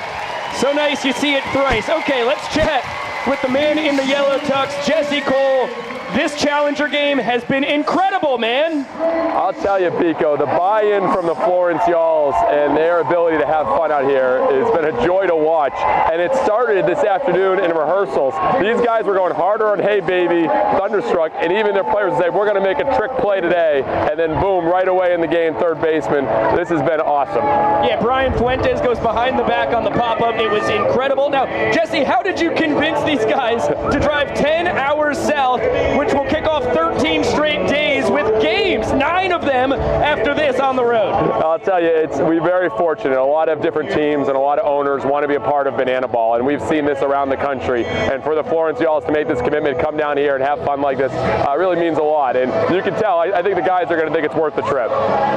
Now we head to Vegas after this, Bananas versus Party Animals. How excited are you to bring this thing to Sin City? Oh, it's going to be great. 10,000 plus fans, obviously entertainment capital of the world, and to see the way the Bananas players are starting to come together, the Party Animals. I mean, we're in mid-season form, literally. They're playing tremendous. They're playing great ball and also having fun. I think Vegas is in for a treat, but I think we're going to have a great finish here again tonight, Bigo. 8th Challenger game of the year. It's been the most fun for me thus far. Absolutely incredible. Have a great rest of the evening, Jess. You got it. Love you, Bigo. Love you too, Jesse Cole, owner of this here ball club. Always great to hear his perspective, and I have to think he's got some magic in his arsenal to get the Y'alls to come on down. Every time you get the love you from that guy, it's got to feel good. Christian Dearman out for the 6th. Yeah, it's a special moment for me. It doesn't get old, Kyle. So far, 5 scoreless for Mr. Electric. Bunt, and that's going to be an ejection from the ball game. Brandon Mason, the extra hitter, the first man to try and bunt a ball on the tour, and he's chucked by Vincent Chapman. Yeah.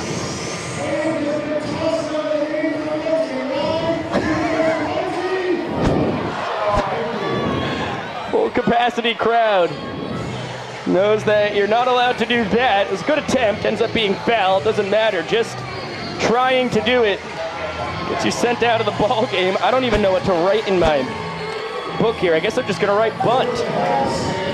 Ejection by Bunting. EBB, how about that? And now a handstand up to the dish.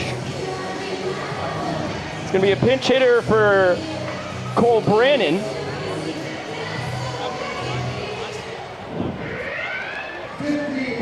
And who is it? Who knows? Because Brandon Mason should have been wearing number 8, but I'll tell you what, Ray Rodriguez up into the booth. Do you know who's hitting?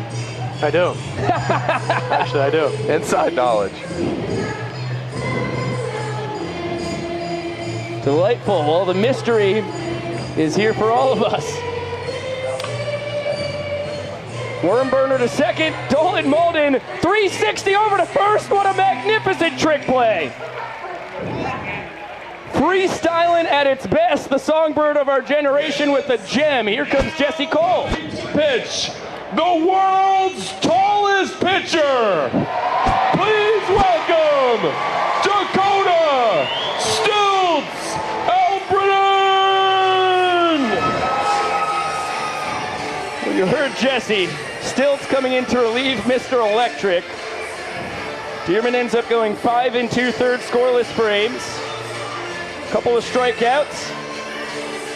And 4 hits allowed, as well as a couple sprints. I think they just got shocked by Pikachu. I have no idea what's going on anymore. That was probably the longest trick play I've ever seen. It was beautiful. It was so graceful. And I've seen him do it in BP, but I never thought he would do it in a game. At the full arc of a story there. I mean, felt like set the scene, big conclusion, climax. Chris Vasquez will pinch hit for Ray Zuberer III here, who ends up going 0 for 1 with the sprint. And Vazzy to short. Ryan Cox between the legs, kisses the baseball. 1 pitch is all it takes for Dakota Stilts Albritton, who now has only allowed 2 runs in 7 innings of work on the tour, and he widowy gwiddies right off the field. Widowy just gwiddied from 7 feet up in the air. I mean, he's the best pitcher by far. But see, it's hard to argue with numbers, and he's got the best numbers. I'm going to leave you boys to it. I've got to get back down there for a couple more things. This was a quick, it was a brief one, but it was very fun. You enjoy the rest of that Goo bar, whatever that thing was for me, right? Thank you, buddy. Yeah, the Goo Cluster. Goo Cluster, excuse me. Free. Sorry for that. Thank you for ever sent that in. Love you guys. See you later. Love you too, Kyle. That's very nice. By the way, the right rundown should be coming out tomorrow. Little trickery on our part. Goofing around going on in the background of Banana Land, so it didn't come out on Mother's Day as we had anticipated, but it's okay. We'll get it to you on Tuesday. Better late than never. The Banana Nanas boogieing down below. And up into the booth. Hopefully we picture the Nanas, because I don't want them gone forever. But thank you for showing our mugs. Pico Scala, Ray Rodriguez, Josh Trelevsky just off screen. Ray, you started the ball game tonight. There are Nanas. Thank you so much. Best crew in the entire business. What was that experience like, getting the ball to begin the ball game? Well, I mean, considering having started since college, being a part of this big of a crowd is just a different vibe. I was a little gassed in the first inning. Just the pace of play out here is unreal to be a part of. So, well, you did an excellent job of keeping up with the pace and also fooling around a little bit. I mean, had you ever done any of those antics on the mound before? I mean, the little Nestor Cortez thing, I kind of like mess with it a little every here and there when I play catch, but other than that, I mean, nothing to the extent of taking it to that level. So. You took the comparison right out of my mouth. Yeah. I was going to say very Cortez-esque out there for you. Yeah, I had to represent. You know, he's Cuban, I'm Cuban. Kind of got to represent that in a way, but it's just a whole different vibe out here for the first time. Now, have you ever been at the center of such a spectacle with 4,000 plus roaring and raging, the music blaring all the time? It's got to be pretty wild to be at the middle of it all. I mean, yeah, usually. The most people I pitched in front of is probably 1,000 people in the World Series for the NAIA, but other than that, I mean, this crowd was here, full house, an hour before the game started. Just people waiting outside. I know my girlfriend is out there watching the game. She was telling me, she's like, it's so hard for us to even get into the game with the amount of people. Loopy liner for Noah Bridges for a base knock to start off the bottom of the 6th inning. It's good to hear. So you got some family and friends in the building tonight. Yeah, I do. My host mom is in. She's in the stands as well with her daughter, and my girlfriend's out there too. I have family that took a trip out to the Dominican Republic. They're out there. I think they're watching, but I just want to say hello to everybody back home. But yeah. New man on the mound, Gage Voorhees, a familiar face in Banana Land. 2022 Coastal Plain League champ with the Nanners.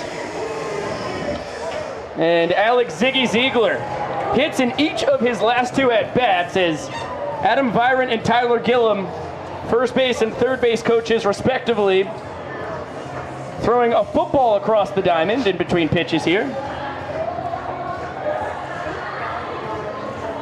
Voorhees. Got him. No. It's a strike, but Bridges safe, stealing second base. He's now 6 for 7 on the tour. In such attempts, Gage last summer, 7 games pitched, 5 of them starts, 22 innings for the Bananas. Only 14 hits, 3 walks, 17 Ks, a 2.05 ERA. I mean, early on in the season, he and Jared Donaldson were really matching each other pitch for pitch. You really didn't know who the ace was for that Banana staff. He was that good. And by the way, Biko, this is not Gage's first rodeo with Banana Ball. If you go back to Banana Fest, right before the CPL season started, Gage took the mound for the CPL team and got the start. Tapper to third. Check it, Brian. Get rid of it. Yep, got him. That's good play from Brian Fuentes at the hot corner. How about his trick play right off the bat tonight? Yeah, I mean, caught me off guard. I wasn't expecting him to do that, but I mean, him and I played together against each other in college ball. Great dude, great ball player. It's the first out that you recorded tonight. Yeah. Bridges off for third. Good stop by Fuentes on the bounce throw. Going out 7 for 8 in his stolen base attempts. And the inning-winning run 90 feet away, so your guys are going to bring the infield in. DR Meadows at the top of the order. 2-base sprint and a run scored. Track it down, Marcos. Track it down, Marcos. Track it down. That's to left center. No one's going to get there. Noah Bridges could cartwheel home.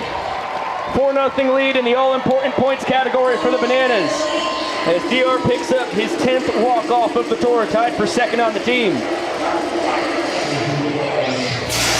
And a little Harlem shake from Bananas to celebrate the fourth inning win of the evening.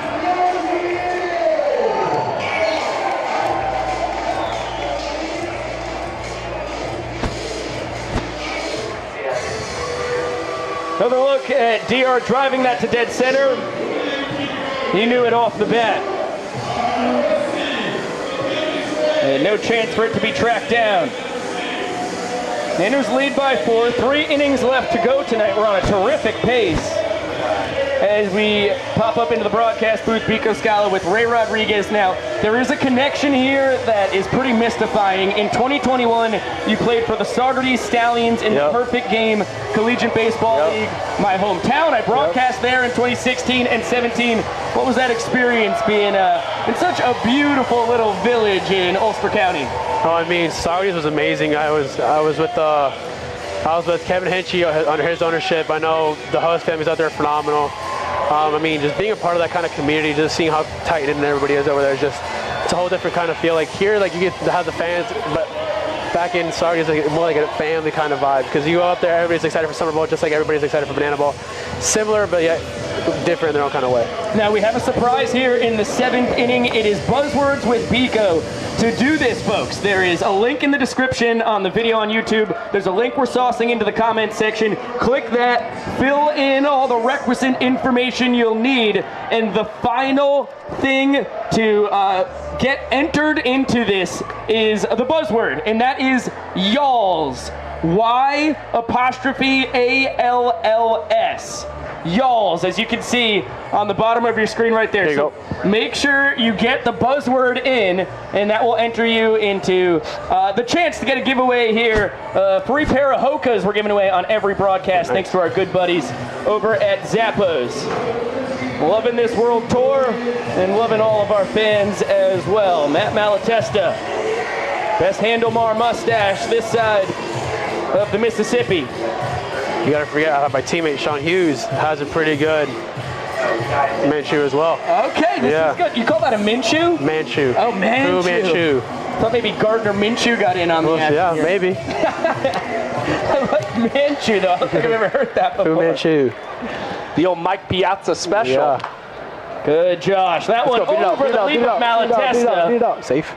Lands hard. It's going to be an infield single for Brian Fuentes to lead off the inning. And we hope that the splitter specialist is A-OK. Looks like he's a little shaken up, but a smile on his face.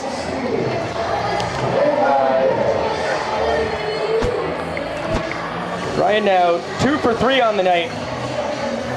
Reached on obstruction his last time.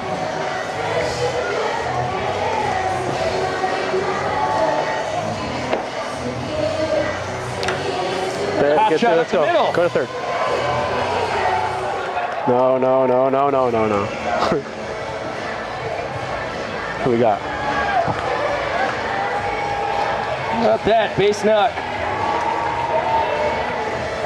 For another mystery man, do you have a name on number 16, one of multiple 16s on the Y'alls? Yeah. I got up here today, I picked the jersey up, and Rose was telling me, he's like, no, Craigie's already got your jersey. I'm like, no, I'm wearing this jersey. Now it'll be Jacob Teston getting his first AB of the night. No, ball in. Party animal on the first 2 World Tours. And quickly behind a ball and 2 strikes. Last year hit .333, a .417 on base percentage. And he goes down looking. Marcos, great dude. Marcos Castillo, 2 for 2 on the day. Single up the middle, single to left. And swings through the splitter.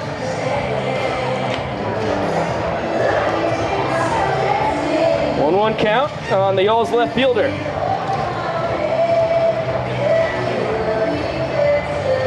Take it, Brian. That's a base knock. Here we go. 3 for 3 on the night. No. Stop sign for Fuentes. Wise move there. And the Y'alls in business here. Bases juiced with only 1 away. Jake McMahill, sure.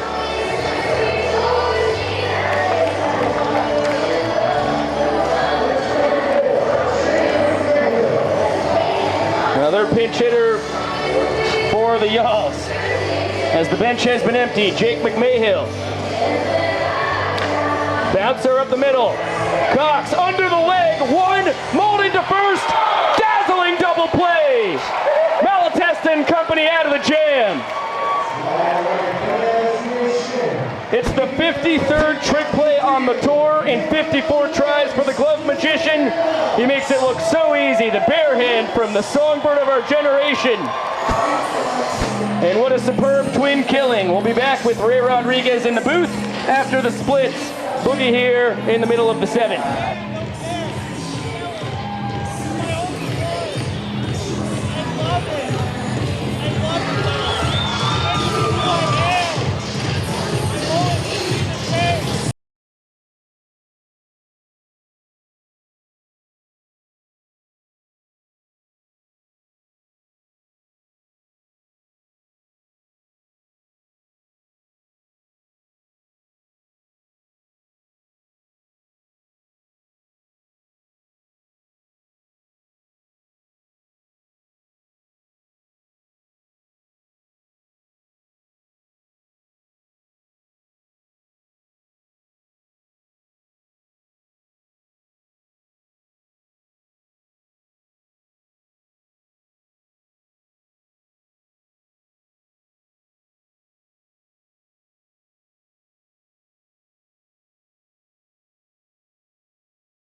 Innings so far tonight.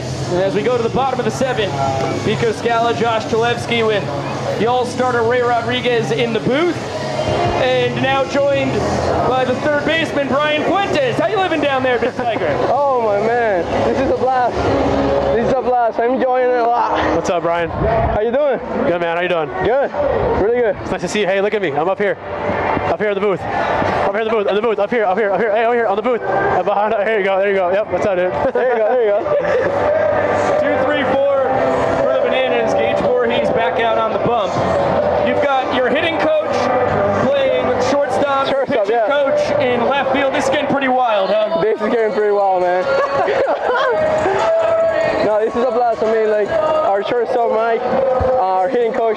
amazing guy.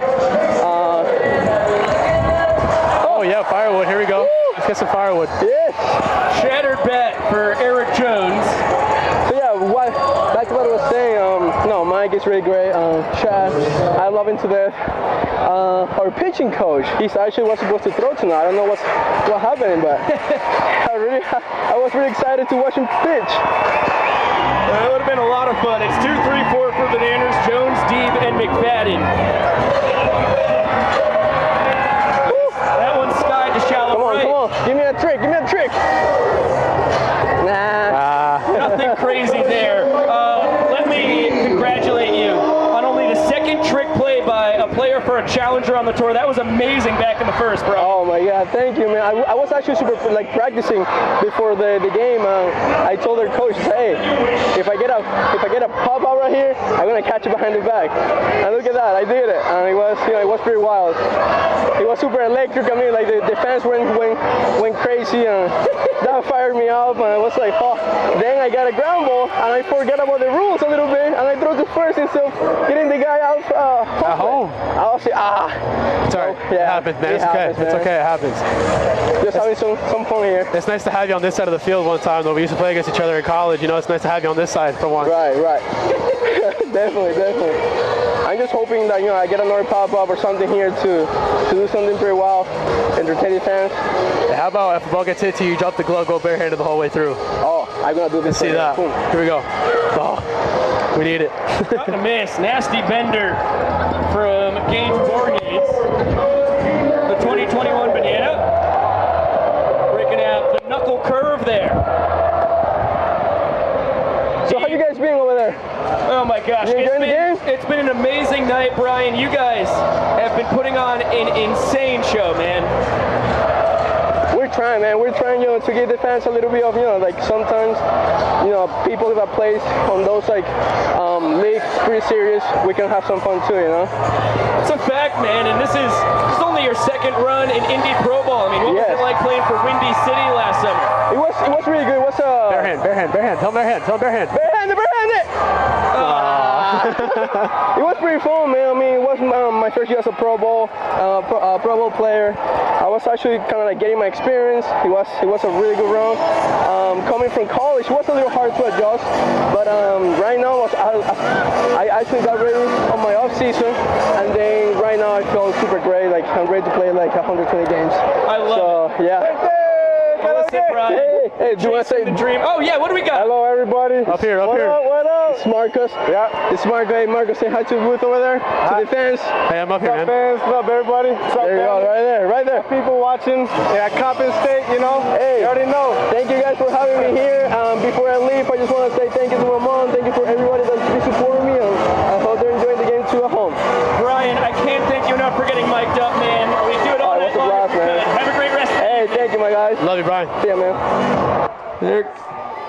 There goes Brian Fuentes, and that also marks the end of the Hoka's giveaway tonight. Thank you so much to everybody who participated and got the y'all's buzzword in there. Ray Rodriguez, I want to let you get back with your guys and enjoy these couple innings of banana ball tonight, but thank you so much. I appreciate it. I really appreciate it. Thank you for having me, guys. This is an experience of a lifetime. I'm just glad I was here to be a part of it. Hey, hopefully we will see you in Banana Land again. We've got something for you, though, real quick. We got $20 from Erie. The y'alls are so good at this. Yeah, we appreciate it. We appreciate it. Big fan of the y'alls. Appreciate you guys. Good stuff, Ray. Thank you.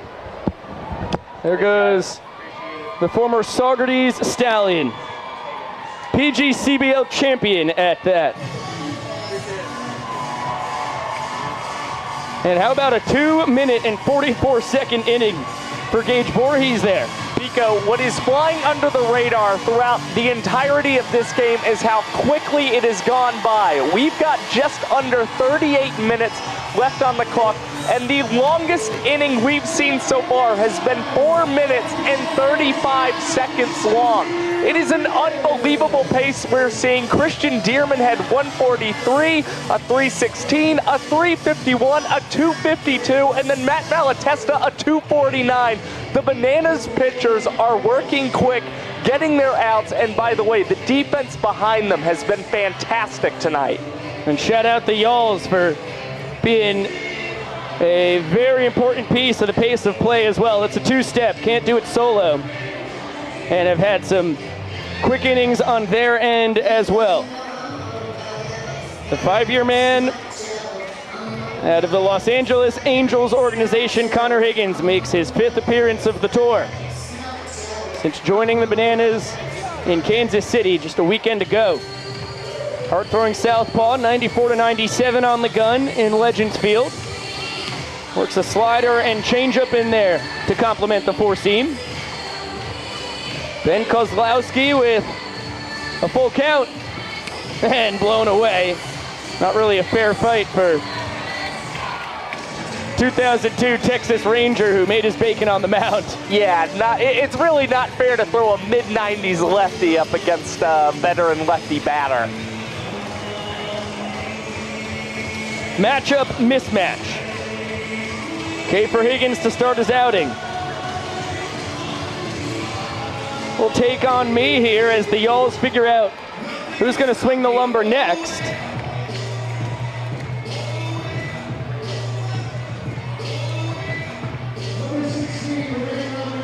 And it is not number 16, Ray Rodriguez.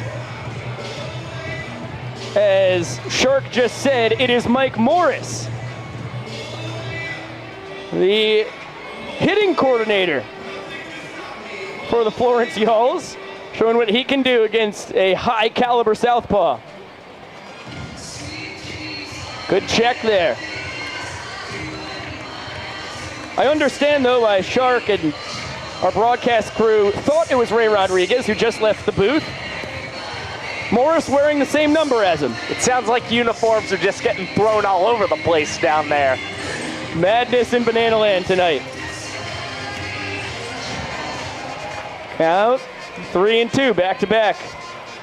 Full counts here to start the 8th inning. And that's going to be a sprint, gets past Leroy. This is where defense can get a little tricky. He lobs it in to Malden, Cox, Jones, Olsen, and staying at second is Morris.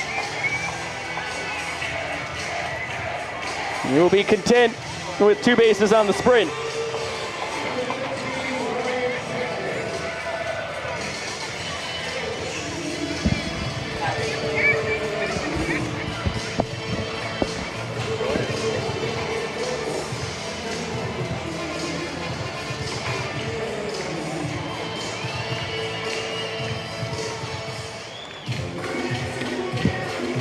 Now Brian Fuentes. Fresh off the mic and into the batter's box. Y'all's just kind of throwing up anybody they want here in any kind of order, and it's within their right. It's supposed to be the bottom of the lineup, but we'll go to the 3-hole. Taking off for third and stealing it is Mike Morris, man out of Tennessee Technological University. Played for the Florence Freedom in 2017 and 18, previous incarnation of this squad. That one's lifted to left center. DR makes the catch, fires it home up the line. Bill Leroy gets the tag on Morris. A howitzer from the doctor in center.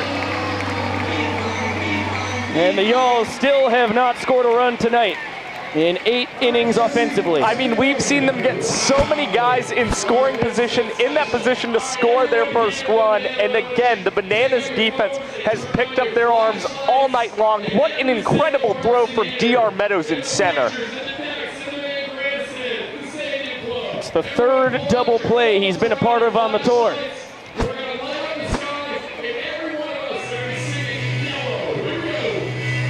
As we stretch, an inning later than usual in Banana Land, time to turn Grayson Stadium yellow. Our own unique take on a 7th inning stretch is the 232nd straight sold-out night game in Banana Land. To dazzle with the old phone flashlight.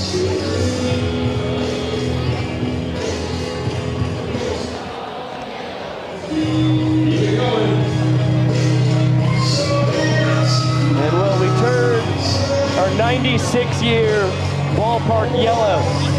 We welcome Chase Acuff, Party Animal, starting shortstop for every game except one on the tour because he had a wedding to attend. Into the broadcast booth. How you living, stud? Oh, it's been a great night. The y'alls have really bought into what we're doing here, and they seem like they're having a great time. Shout out to my guy Brian, the trick catch in the early part of the game. I mean, he was awesome. Yeah, this has got to be a lot of fun for you guys. I mean, obviously, you'd always rather be playing. You are absolute gamers, but you've been in the dugout with them, walking them through their maiden voyage in Banana Ball. What's that experience been like down there? Yeah, they seem to be pretty open to it. They want to have a lot of fun. They know this is like a once-in-a-lifetime experience, and they seem to be, I mean, making the most of it. They're thinking of walk-up ideas, run celebrations before the game. I mean, they love the kick line and the hey baby, so they're pretty bought in on their side. You really do love to see it, and this is an excellent 8th Challenger game of the tour thus far. I mean, what a wild ride it's been. Tommy Seamer, the newest man to toe the slab for the Yalls. Seamer? Hardly know her. There he is. Josh Dolevsky, everybody. It's a good one, Josh. As you can see, the Bluffton man.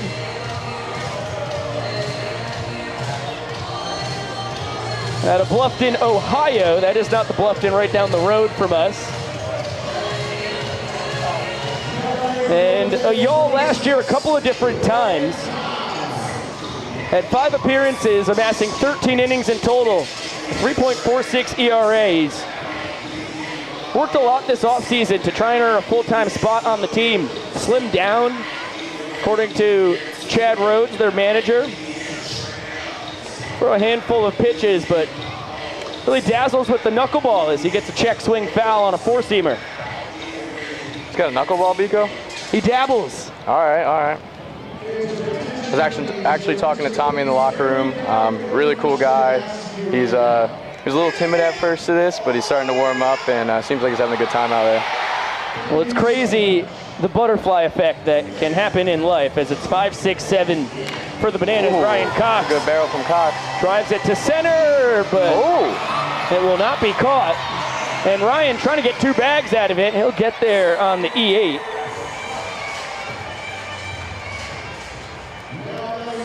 And just like that, the inning-winning run in scoring position. All right, this guy's been swinging a hot bat right here. Yeah, Jackson Olsen, 2 for 2 on the night, RBI double. Every time he's up, I'm expecting him to either hit a home run now, because he's just out of nowhere turned into Barry Bonds, as Gillum said one day. And, I mean, he's been a tough out late.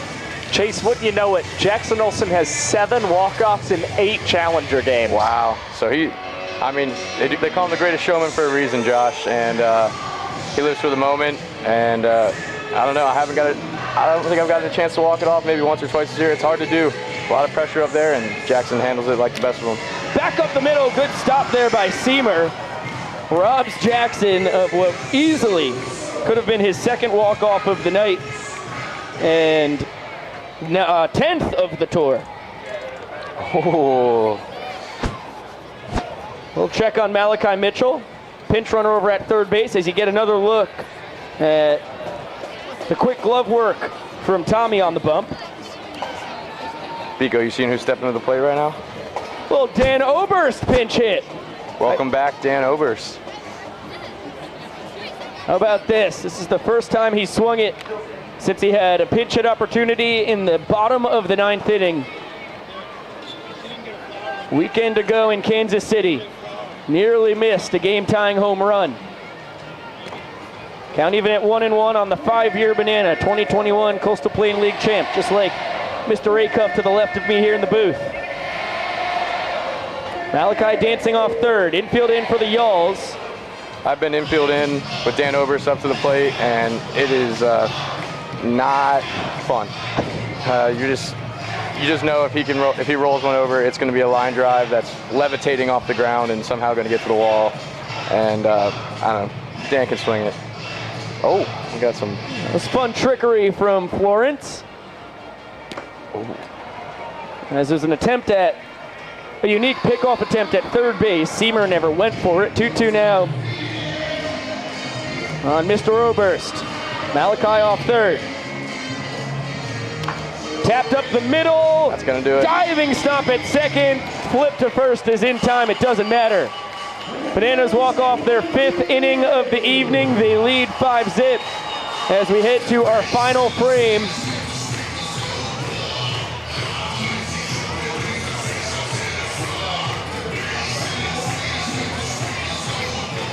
Here comes the young professor. All right, ladies and gentlemen, we are now headed into the 9th inning.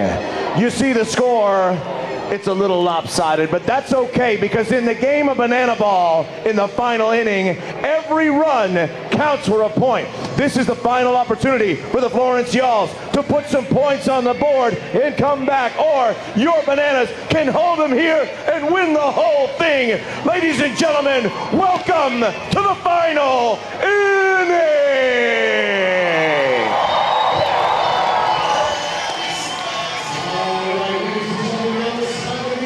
DJ the Invader, the man the Bananas trust with securing a victory, 5 runs to play with here in the top of the 9th inning. Take a look at what he's done on the tour thus far in 32 1/3 innings, averaging just a second under 4 minutes per frame tossed. 10 strikeouts, 12 sprints given up, and a 9.46 ERA. He had a few really good outings right off the jump on the tour, but has been hit hard as of late. And it's really, I mean, been the party animals bats who have figured him out. We've still seen him to have some effective outings against some of the challenger opponents.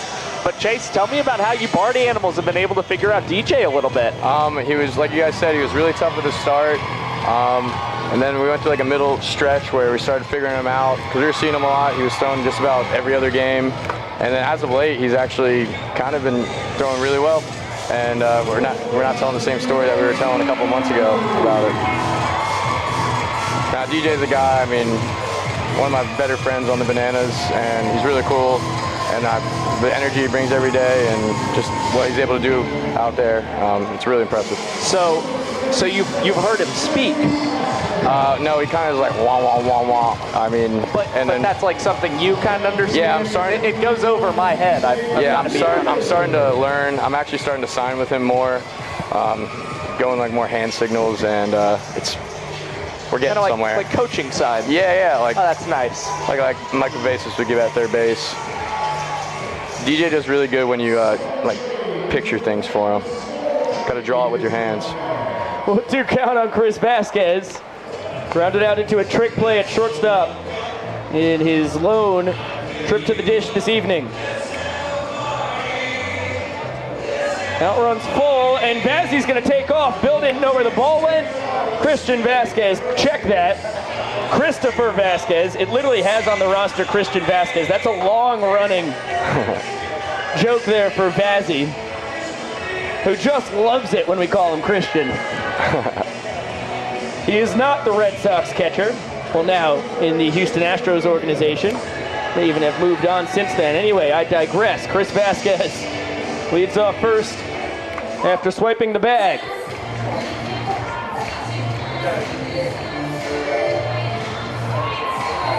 And Jake McMahill gets his second AB of the night. Goes down swinging.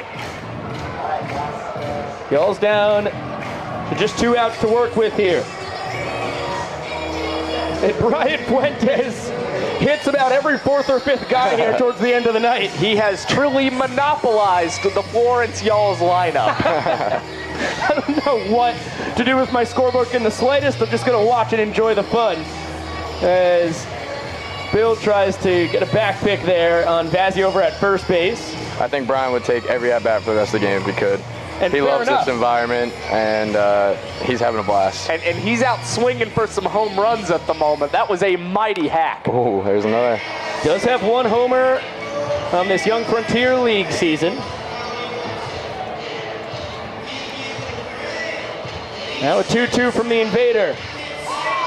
Our mustached extraterrestrial man gets a bizarre strike 3 call from Vincent Chapman. That one was around the shins of Mr. Fuentes. But nonetheless, he's the guy who makes the decision. And the Eagles down to their final out.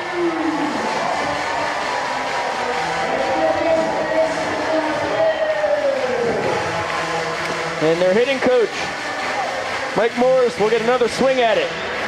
Flared a single into center his last time. Stole third base. Was cut down trying to score on what would have been a sac fly. Mike's having a pretty good game. I think he might be the MVP for the Y'alls. Even defensively at short for Jeremiah Burks. As taking second on defensive indifference is Vazzy. Y'alls down to their final strike. The Bananas and Party Animals head to Las Vegas after this, Friday and Saturday night. And Chris Walker is going to send Vazzy back to first base. I don't understand why he would do that. Foul ball. Is that why? I guess so. I mean, he honestly stole the base before the invader even threw the pitch. Another 2-2. And what a battle here between the invader and Morris.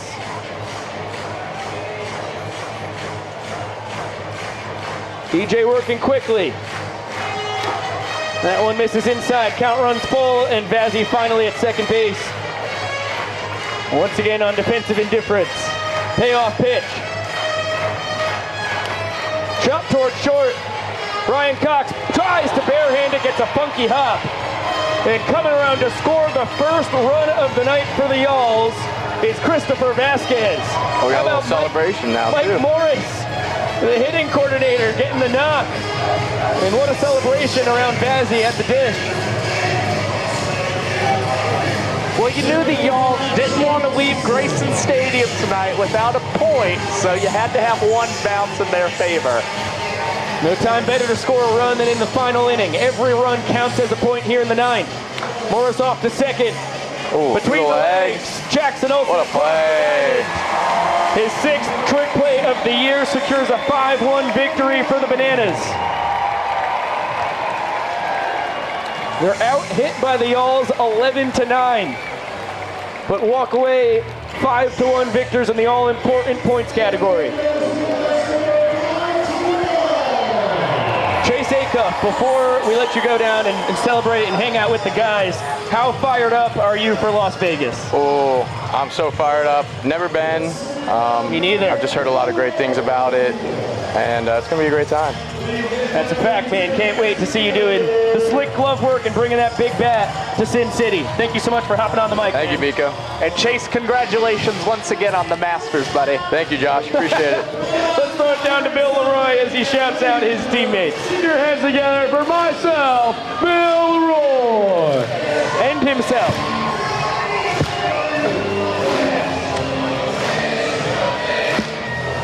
Up next, we have our wonderful coaches, Coach Adam Byron and Coach Tyler Gillum. Up next, we have our entertainers, Malachi, Flash the Kid Mitchell, fastest man in baseball, our bat trickster, Alex Ziegler, the tallest man in sports, Mr. Stilts, and of course, our dancing first base coach, Maceo. Up next, our starting pitcher, Christian Dearman. We have Kyle Louise, Jared Dowsell, Matt Malatesta, and Connor Higgins for our reserves. Up first, with the beautiful pink cleats, holding down first base tonight, number 3, Eric Jones. Up next, the Savannah Bananas heartthrob. You know him and love him. Number 9, Noah Bridges. Call him maybe. Up next, the big slammer, number 19, Mr. Daniel Oberst. The YMCA man himself, number 18, Denny Hosley. The shortstop, the magician, the glove trickster, number 6, Mr. Ryan Cox. Call him if you need help. He is the doctor with a backflip catch in center field tonight. Number 5, DR Meadows. Coming up next, singing his own song, Mr. Dalton Malden. The Italian Stallion is making his place to the mound with a beautiful yellow hat, Vinny DeRubius. And beating on his chest, coming to celebrate with you guys, number 24, Dakota McFadden. You know him and love him, number 7, the SpongeBob SquarePants song playing, Michael D. Last but not least, our social media star and greatest showman, number 8, Jackson Olsen.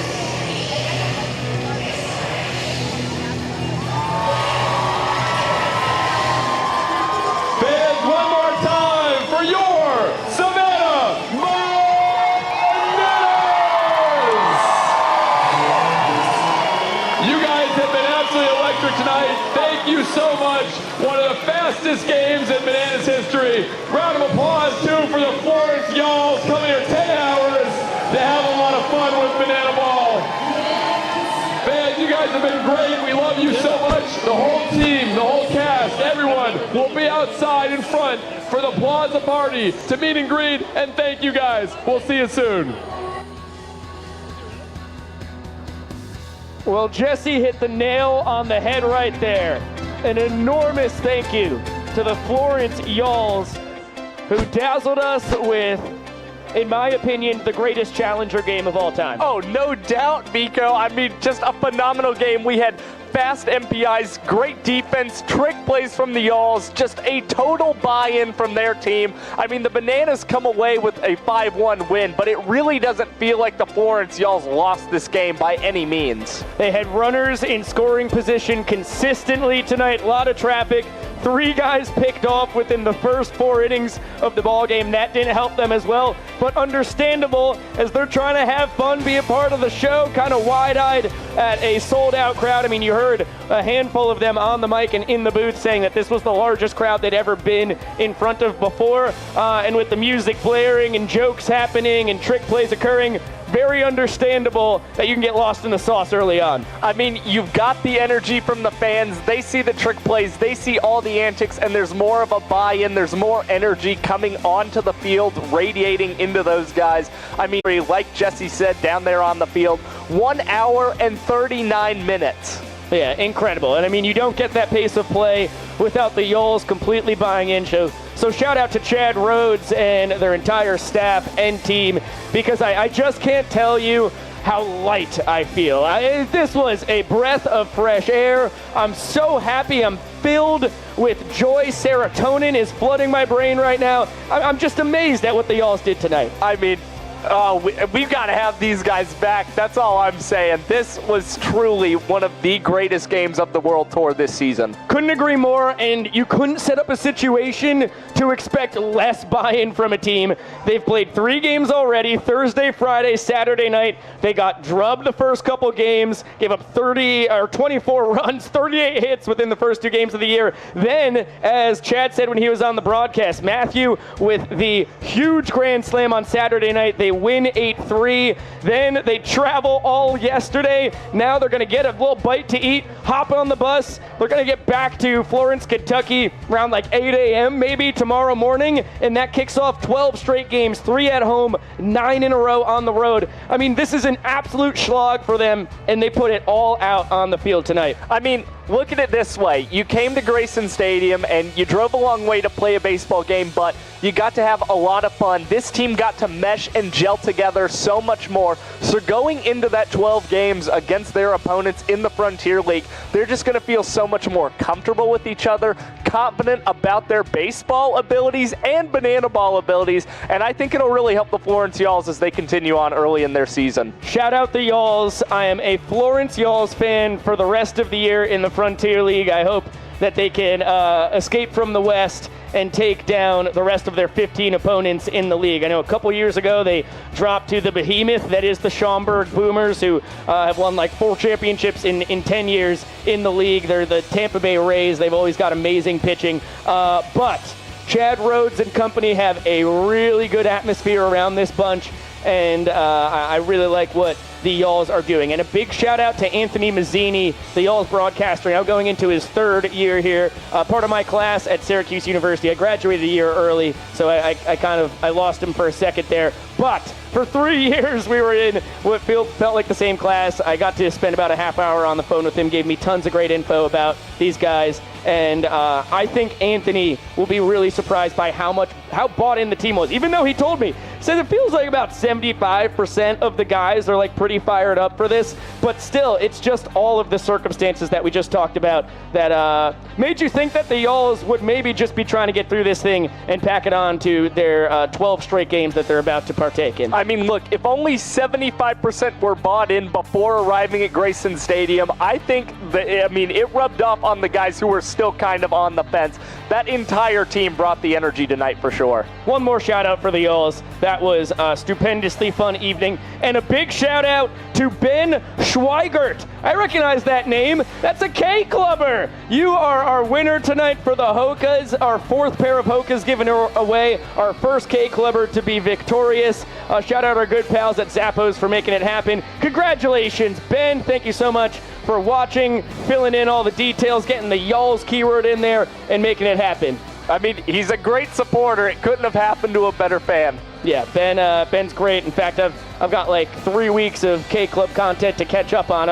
I'm underwater currently in the K-Club world, but I can't wait to go back and see all of the fun stuff that's been happening all the way back to Tampa Bay. Life has been wild in Banana Land. Okay, so as we mentioned a few times tonight, next time you'll see us will be in Las Vegas, Sin City, baby. Friday night, Saturday night, 6:30 p.m. West Coast time. Is that what they call it? Pacific? West Coast? Pacific time? Feels like Pacific time. I don't know. Pacific time. Chad Reese, our coordinating producer. We've only been there once. It was in Arizona. Josh wasn't even there. Correct. Yeah. That was school Josh. This is graduated Josh. Whole new guy. Here we are, big guy. It's going to be really fun. As you can see with that beautiful graphic down below, it's going to be a blast to be in Las Vegas. Friday night, Saturday night. It's going to be an absurd show. Party Animals back in action. They'll be roaring to go.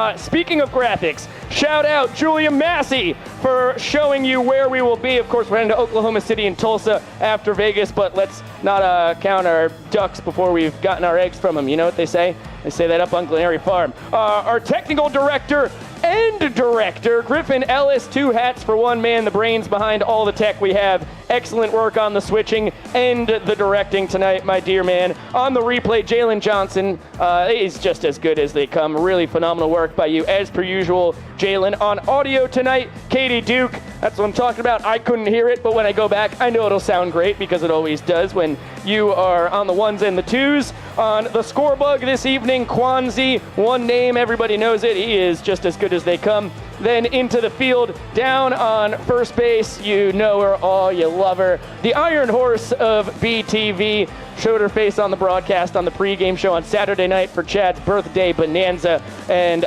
Emerson, superb job. You know it. You're past 100 straight games here in Banana Land, dating back to 2021, so it's old hat for you. Across the diamond, Dakota Burnshead turning in to an iron horse under her own right. Fantastic work over there as well. On the high home camera, Clayton Franklin, as good as they come and as fine a mustache as you can find on the eastern seaboard. On the low home camera, Mr. Nick Keldy, also been known to get the drone in the air as well, and may have a relation or maybe some kind of connection to DJ Squints, who blew our brains out with the sick beats on Saturday night. And I don't know, there's some kind of resemblance there, right?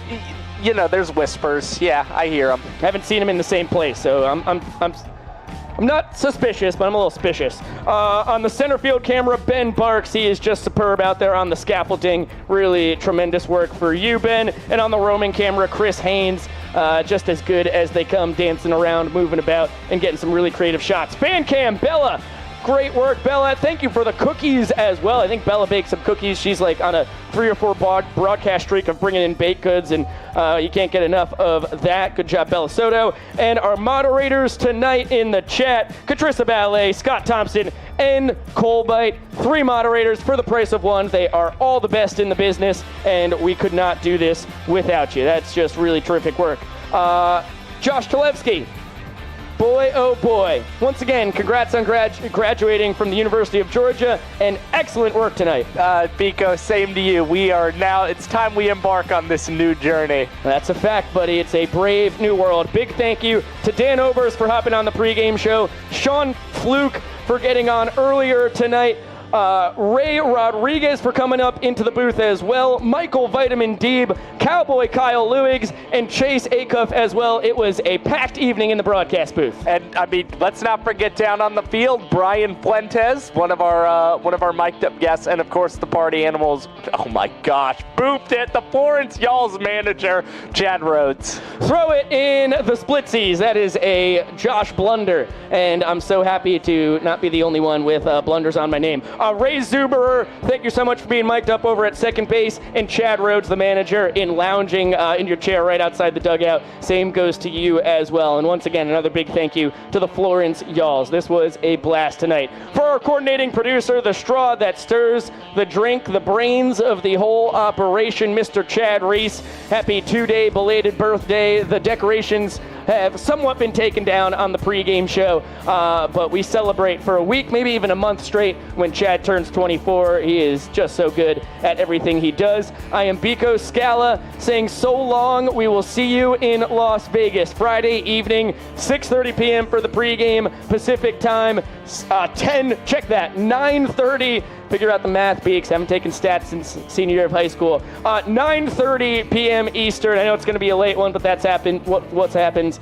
That's what happens. All right, forget Josh's blunder. That's showbiz, baby. And forget my blunder. We're going to shut this thing down. Bananas win 5-1. They are now 5-3 in challenger games and 15-17 on the tour. Have a great evening, everybody. We'll see you in Sin City. And, of course, we'll see you later.